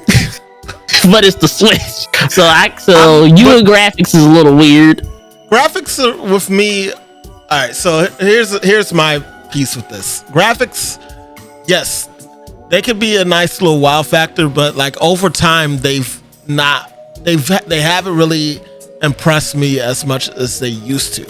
I feel Dynasty Warriors Origins and fucking the way that shit looked was, my god, that shit looked good. In, Really? Dynasty Warriors Origins, yes, it did. Graphically, it looks fucking amazing. I'm looking at it right now, Joe. I don't know. I swear I'm not trying to be a hater or anything. I'm just like, I feel like I've seen this graphical fidelity before, and it's not like, it's not bad, but it's just like, okay, you know, like. You looking at what? I'm looking at Dynasty Warriors Origins right now. I'm looking at a little trailer of it. On what? On what? On the PlayStation page. On YouTube. Yes. And I know that there's the whole piece of, you know, the games can look better and on your actual TV compared to looking at it, like Dynasty Warriors had never looked that good. Now it's not great in terms of like photorealism, but for a Dynasty Warriors game, Dynasty Warriors has never looked this good. I mean, I guess to each their own. And then you got fucking obviously I didn't play Dynasty Warriors games like that, but I've been looking at them for the most part, and it doesn't really look that much better than the last game to me. You don't even remember what the last game looked like. And Monster Hunter definitely looks better than the last fucking game. That's not even a question. And the last game being Rise, which was on the Switch, which is already a lower level. It looks better than World too. It looks the same to me as World, honestly. That's crazy, because you swore up and down that Bayonetta 3 was just so much better than 2 when it wasn't. Graphically. That's what's insane to me. If I said that graphically, then alright. I'll take the L on that. But looking at that, no. I thought the scale looked crazy. I thought that looked cool. But otherwise, no. But yes, I do think it does, because if it looks ass, we're not going to buy it. Well, I'm not. Like, I refuse to play Valheim because of how it looked. So all right. Let me phrase it has to have a certain level of graphical fidelity for me to even consider it. And there's nothing wrong with that. I completely can get that. But do you feel like it's worth waiting 7 to 8 years for a game to come out for it to just look as good as it does, just when the gameplay actually isn't really evolving at that point? If you're asking me, is your game finished but it doesn't look good, so we're gonna wait until it looks good to come out? Is that what you're asking me? Yeah. Hell yeah. Because if it doesn't look good, I don't want to play it. I gotta be able to look at it for hours to play it. That's why I didn't play Valheim. I feel like there's this level. Marvel vs. Capcom Infinite failed because it did not look good. I feel like there's levels to this though, because if the gameplay is fun enough, I feel like you can enjoy it. Marvel vs. Capcom Infinite gameplay was very fun. It didn't look good, and it failed. And the story was trash. Like, it didn't look good. Like, Marvel 3 looked better than Infinite. Okay, and give me another example. And it didn't fucking... What, of a game that failed just because it didn't look good? Yeah. I mean... I can go on and on about Valheim being trash, but... God, Joe, please. All right, stick to PlayStation. All right, let's do PlayStation. So, because that's your domain anyway. Like, let's stay with PlayStation. I can't really think of other ones that failed solely because of graphics. I'd have to go back through and look at a list of PlayStation games. Yeah, I can't really think of any other ones that failed solely because of graphics. It wasn't, and to be fair, Marvel Capcom, it didn't fail solely because of graphics, but it was a big part of it along with this roster. But like, let me see. Can I give an example? No, I'm not trying to necessarily change your opinion. I just want like some, other examples that like really stuck out to you. But like if you could only think of those games, then that's fine. Like if the new Dragon Ball game, for example, Sparking Zero, if it looked like fucking Budokai 2, niggas wouldn't buy it. Niggas not paying $60 for a game that looks like a PS2 game. What if graphics for games are then look at Cursed Clash, Jujutsu Kaisen. That's a good example. How do you feel PlayStation 4 games look even now to this date? Most of them look cool. If we had PlayStation games that looked PlayStation 4 level, most of them look fine. Most people still play shit on 1080p. They don't play shit in 4K. So yeah. So we have a lot. So here's my piece on it.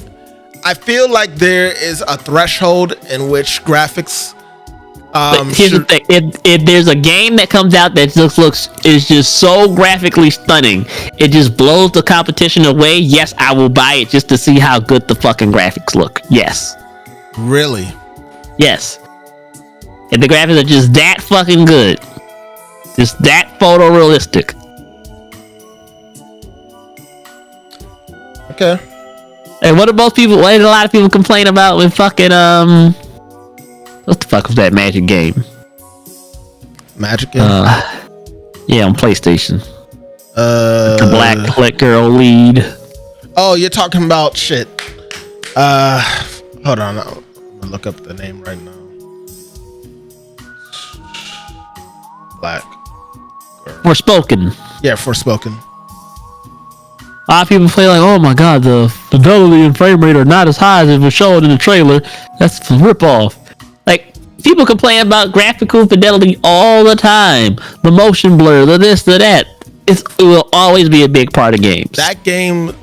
Alright, so I guess I'm in the fallback category again for that then, because the graphics didn't really bother me. Like I saw it, I was like, this looks cool for what it is. And I was looking forward to like actually the gameplay pulling me in. Now don't get me wrong. I'm not saying graphical fidelity is an end all be all, but the game has to look good in order to buy it.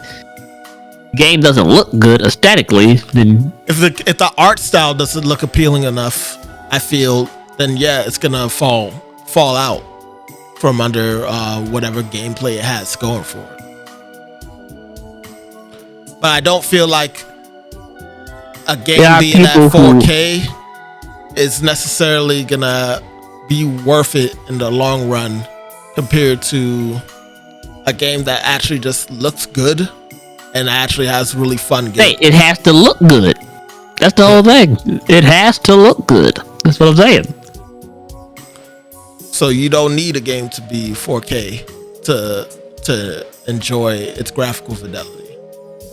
It doesn't have to be 4K, but it shouldn't look like it's a PS3 fucking game. That's fair enough. At this point, I can agree with that. I will 1,000% agree with that. I feel like the threshold honestly would be like a PS4 level game at least. Like the ceiling doesn't have to be as high, but the floor's constantly raising. Yeah, I can agree with that. Christian, I haven't really gotten your piece on this. I know me and Joe have been talking about it. How do you feel? I agree with Joe to an extent.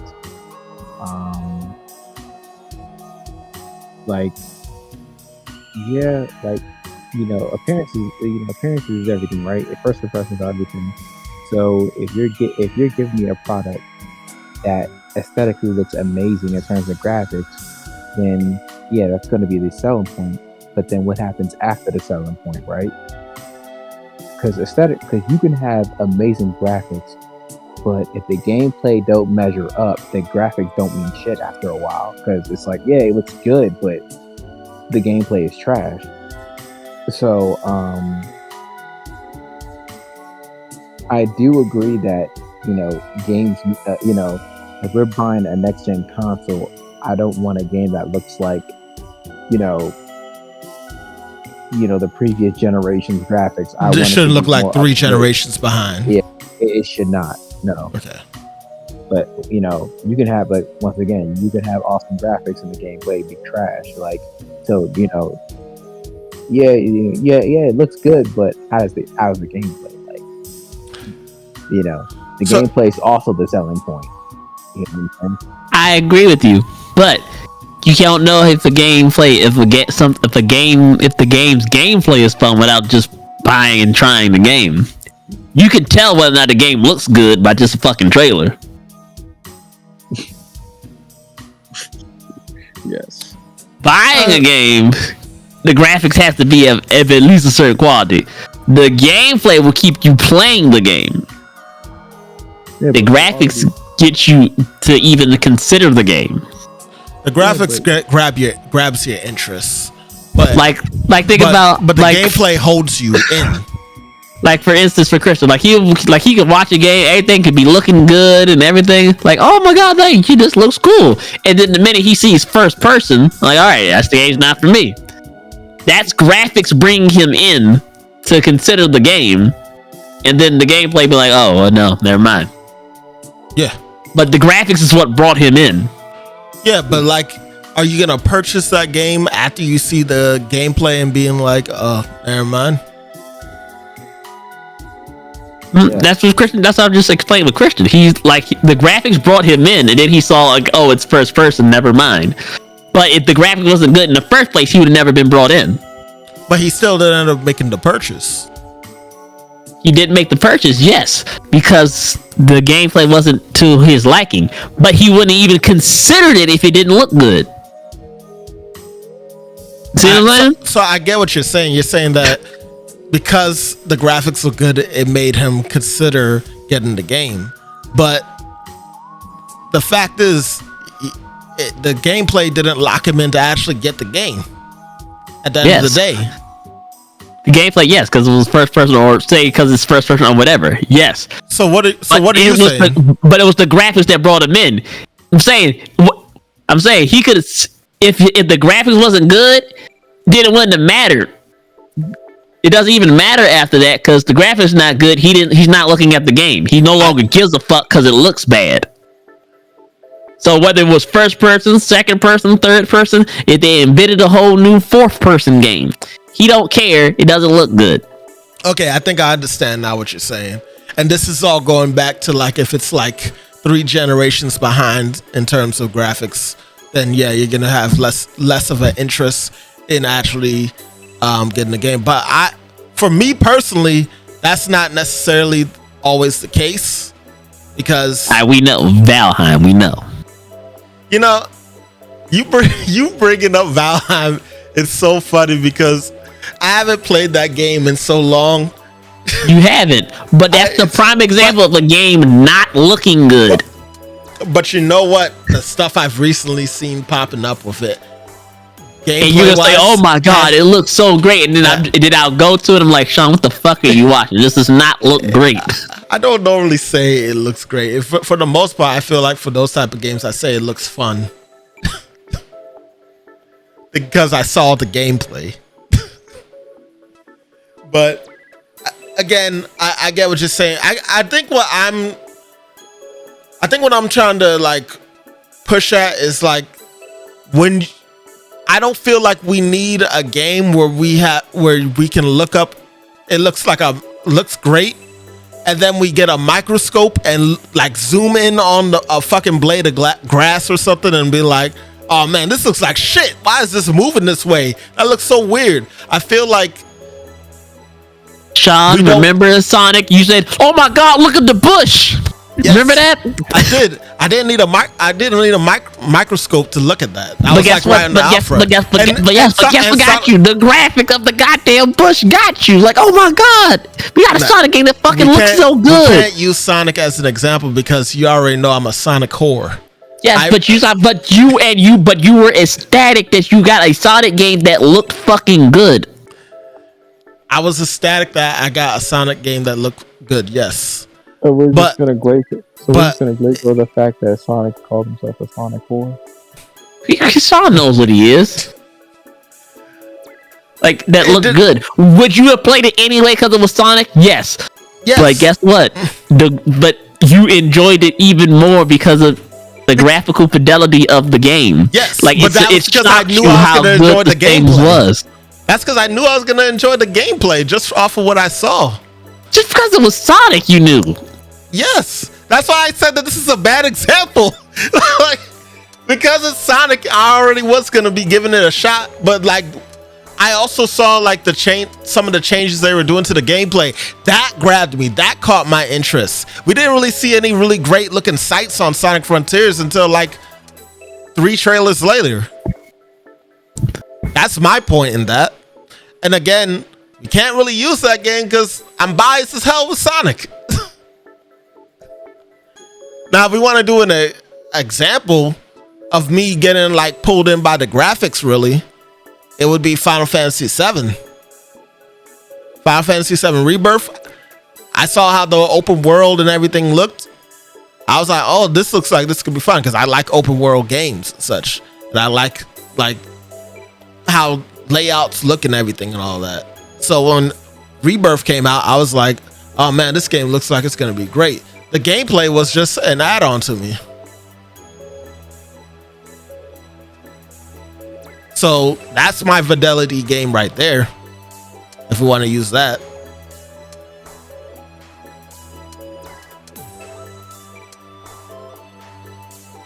Like, most of the time, like, graphics is a requirement. It's a prerequisite. The game has to be up to a graphical standard of being able to be able to look at and play. I'm not saying every game has to fucking be pushing the boundaries of fucking the technology to fucking Of current technology. But that was a big appeal of Last of Us 1 when it came out in the PS3. It looked so fucking marvelous for a PS3 game that people played. Like, the gameplay in Last of Us 1 wasn't that great, but the graphical fidelity was amazing for the time, in which let you engross yourself in the story. That was PS3's like biggest selling point. The graphical levels that they were pushing compared to like Xbox and them. So graphics will always be an important part of video games. It will always be a seller. I'm not gonna say they won't be important, but I don't feel like we. Graphics will always be a seller. The word I'm trying to look for is, I'm saying they don't have to be. That's not where we're at. That's not the question. Is graphics a seller was the question, and it is. I don't feel they're the seller all the time. Graphics is always a seller. You feel they're always a seller. They are always a seller. I don't feel they're always a seller. It is always a seller. You literally just said that you would play a game that you could see the molecules in your DNA and shit level of graphical fidelity. You would actually go and buy and play that game. Yes, I would. And I would not. That's not enough to sell me. The graphics will always be. You would be interested. I'd be interested, but that's not going to sell me. You would be interested, though. Is the whole point. The whole point was that do graphics sell games? And yes. And my point was that because you wouldn't be interested if it didn't look good. It's the whole point. But Joe, that's not selling the game. That's just grabbing the interest. That's all. It's not selling. I need to buy the game in order for them to sell it to me. So you telling me if they made a Sonic game or something that Sonic was just a blue fucking stick figure, that would sell the fucking game? That's what you're telling me. I love how you're just bringing Sonic back into the mix because that's the only one you feel you can pull from. How about you? I'm just saying. I don't get any game and they are a fucking stick figure. And then the gameplay looks amazing, and it looks like a stick figure. Would I play it? Yes. What the fuck? It's like, Dead my ass. guy, I would play it. how's the gameplay look amazing? They look like stick figures, Sean. Please explain that. It can't look amazing because the game looks like ass. It looks like a 2-year-old drew it. Have you ever played a game called hold on? Go ahead. If you have to look it up, you probably know I didn't play it. Then that's our standpoint, Joe. At the end of the day, I'm not too honed into graphics, and of course that probably could come to the fact that of the consoles that I've played on in the past weren't like graphically heavy with what they outputted. And it's not that I'm know toned that's in the weird. graphic. It has to. It's a bare minimum of graphical standard that a game has to reach to be appealing for me. Yeah, and I'm not taking that away from you, but I'm saying like that's not the same viewpoint that I have. Like, it doesn't have to be photorealistic or anything like that, but it just has to have some type of graphical fidelity. Has to be good. Like Psychonauts 2 is not a high graphical fidelity game, but it's still a game I would buy and play because it still looks good. Like, I thought it actually just looked okay, but again, like I can't see it at that level. I don't know, Christian. Where do you stand in this? like remember that game, Lethal Company? Yeah, it was hard as hell to play that game. It's just so dumb. Looks so dumb. It was so boring.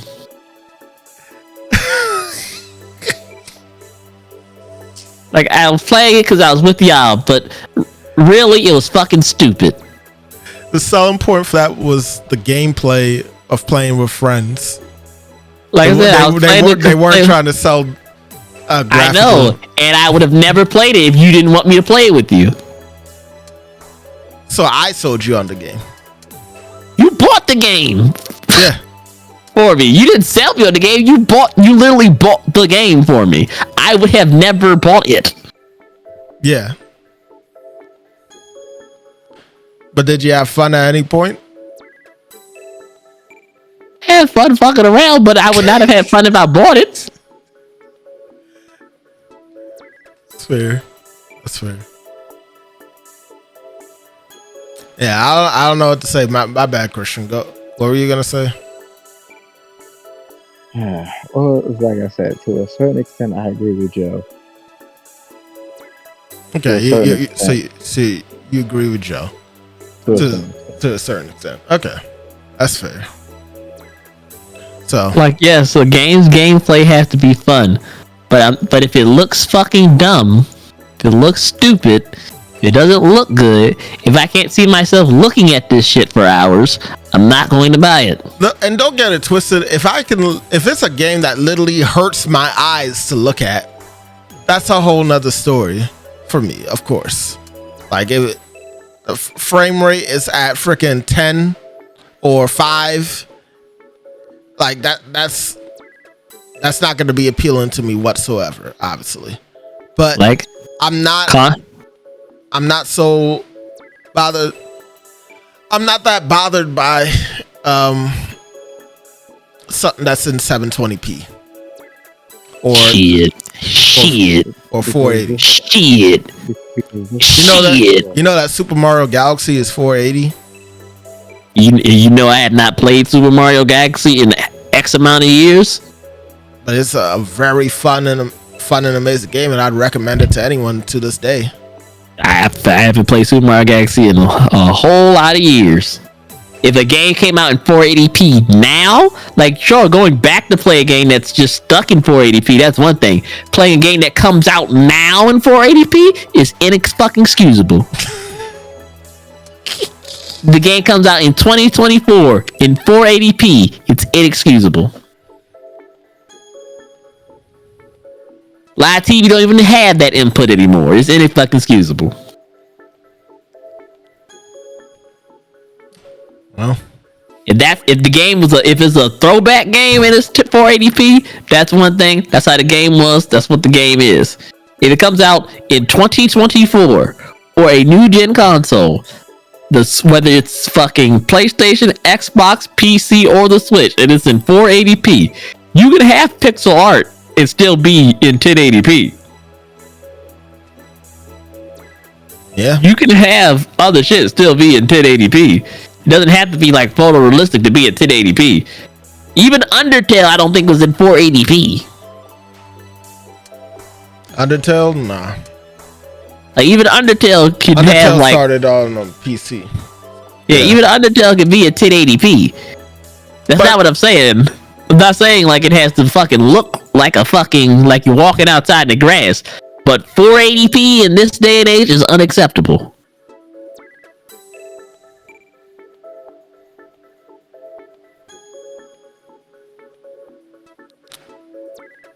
So then that means that you did not like how like 720?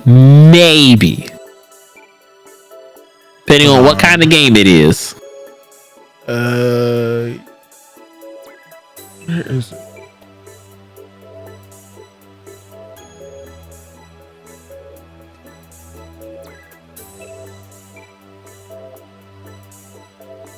I don't feel like looking for it right now. But yeah, coming out in this day and age, we can at least all agree that PS4 is like the the reason why I said to an extent I agree with Joe is just like it's like, yeah, the graphics could pique your interest, but I mean that doesn't necessarily mean that you're gonna spend like the $60-$70 for the game. Well, he was saying that he would for a game that if it was just cutting edge and just ridiculous, I would. And I just can't see myself. I need more than that. So the answer to this topic is just depends on who it is. If you want to risk spending the $70, then by all means. Yeah, and that's what people do to this day now. Like I'm saying, it would have to be groundbreakingly graphically good for me to do that. It had to like I said, groundbreaking, like never before seen in this shit, graphically good for me to do that. But I can tell you right now, if it looks bad, it's not even going to get a discussion. It's going to be get this shit off my screen. Yeah. I don't have a 4K TV to play something in 480p. Well, I don't think we'd see that anyway. But again, when it comes down to it, like the limit of what you're willing to go down to at this point is PS4. That's all of us, right? Well, I can't say that's all of us because obviously I haven't been playing only games at PS4 level and beyond. But that would be the case for y'all too, right? To go out your way to buy something. Okay. And I can be fine with that. Obviously I don't mind going further back, and I have. But going forward, would I like for my games to be at least PS4 level? Yeah. But I don't need it either. I've lived without it all this time, and it's not going to kill me to not have it now. You didn't pay $60 for it, though. The $60, it better be at least at PS4 level. Paper Mario is not PS4 level. Paper Mario looks good. That's art style. Like, Paper Mario still is a 1080p fucking thing. You're not sitting there looking at fucking 480p pixels. 480. Like it got remastered in 1080p. It's in HD. It still looked good even before, though. Yeah, for its time. If you look like at a well, nah. Again, opinions on both sides. So, but okay, this was a nice debate, regardless. I think you guys in the chat should definitely go ahead and give your opinion. Do graphics sell games anymore? Yes or no? Or are you in the middle category like Christian, where it depends on the type of game it is? Is that what you were saying, Christian? I'm not trying to belittle your words. It depends on the type of game, and it depends on the person. Like, so what do you go for more in games, graphics or gameplay? Okay, depends on the person. For Joe, it's graphics. Clearly, it's not graphics. Clearly, I'm saying it has to have a certain level of graphics for me to even consider it. The game still has to be fun to play for me to play it. Sure. I'm 1,000% sure. That's why I didn't fucking play what's his name that much. Fuck was that game? Everybody fucking playing. I can't remember. 1860. 1860. 1866. Is that what it is? 1866. 1886. I don't know what the fuck y'all talking about. You actually walked in on us talking about it. The game you, Joey's. Really, Joey and Zemus. The order. Yeah, not the order. Order 1860. That was an old time ago with PS4. I just didn't buy that because playing fucking Bloodborne.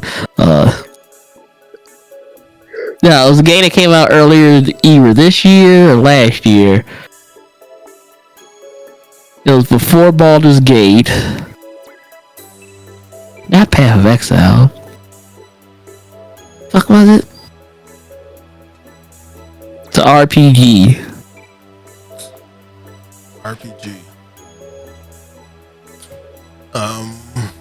No, not Dragon's Dogma.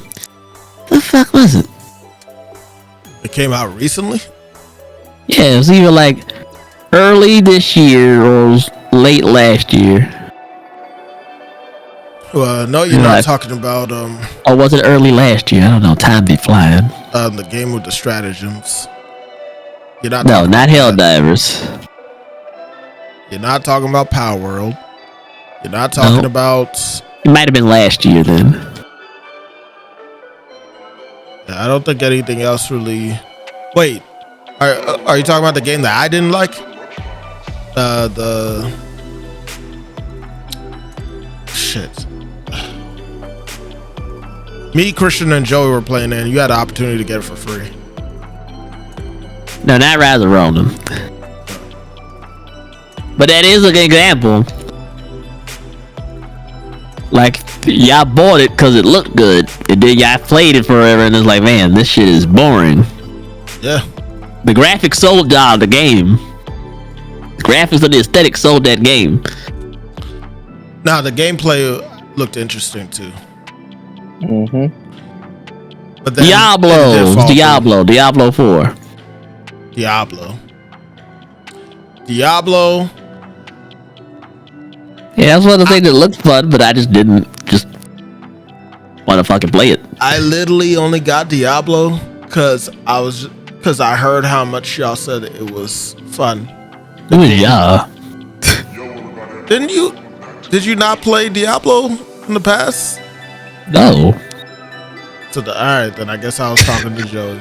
All right, my bad. But that was like the only reason why I got it, because I heard the hype around it. I swear I thought you played it before, Joe. I had never played Diablo. You never played no Diablo ever before. No Diablo ever before.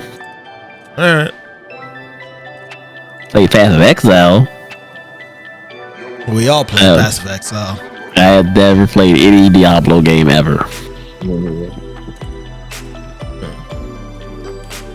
But all right, that's about all we have really on here. Again, we had some other topics we wanted to dive into, but we might, I don't know, I might make it into like a separate video that we'll discuss those topics, and just throw it as a separate video for y'all, not as an actual episode. But I don't know. Time will tell. For the time being, though, that's gonna be it. This was the Loaf King of the Lunchbox. You had Magic Lunchbox, aka Joe Magic, and the Amazing Christian Man. Yes. And we will catch you guys in the next video. Stay tuned. Peace. And never forget to stay lunching. Always gotta add that last piece.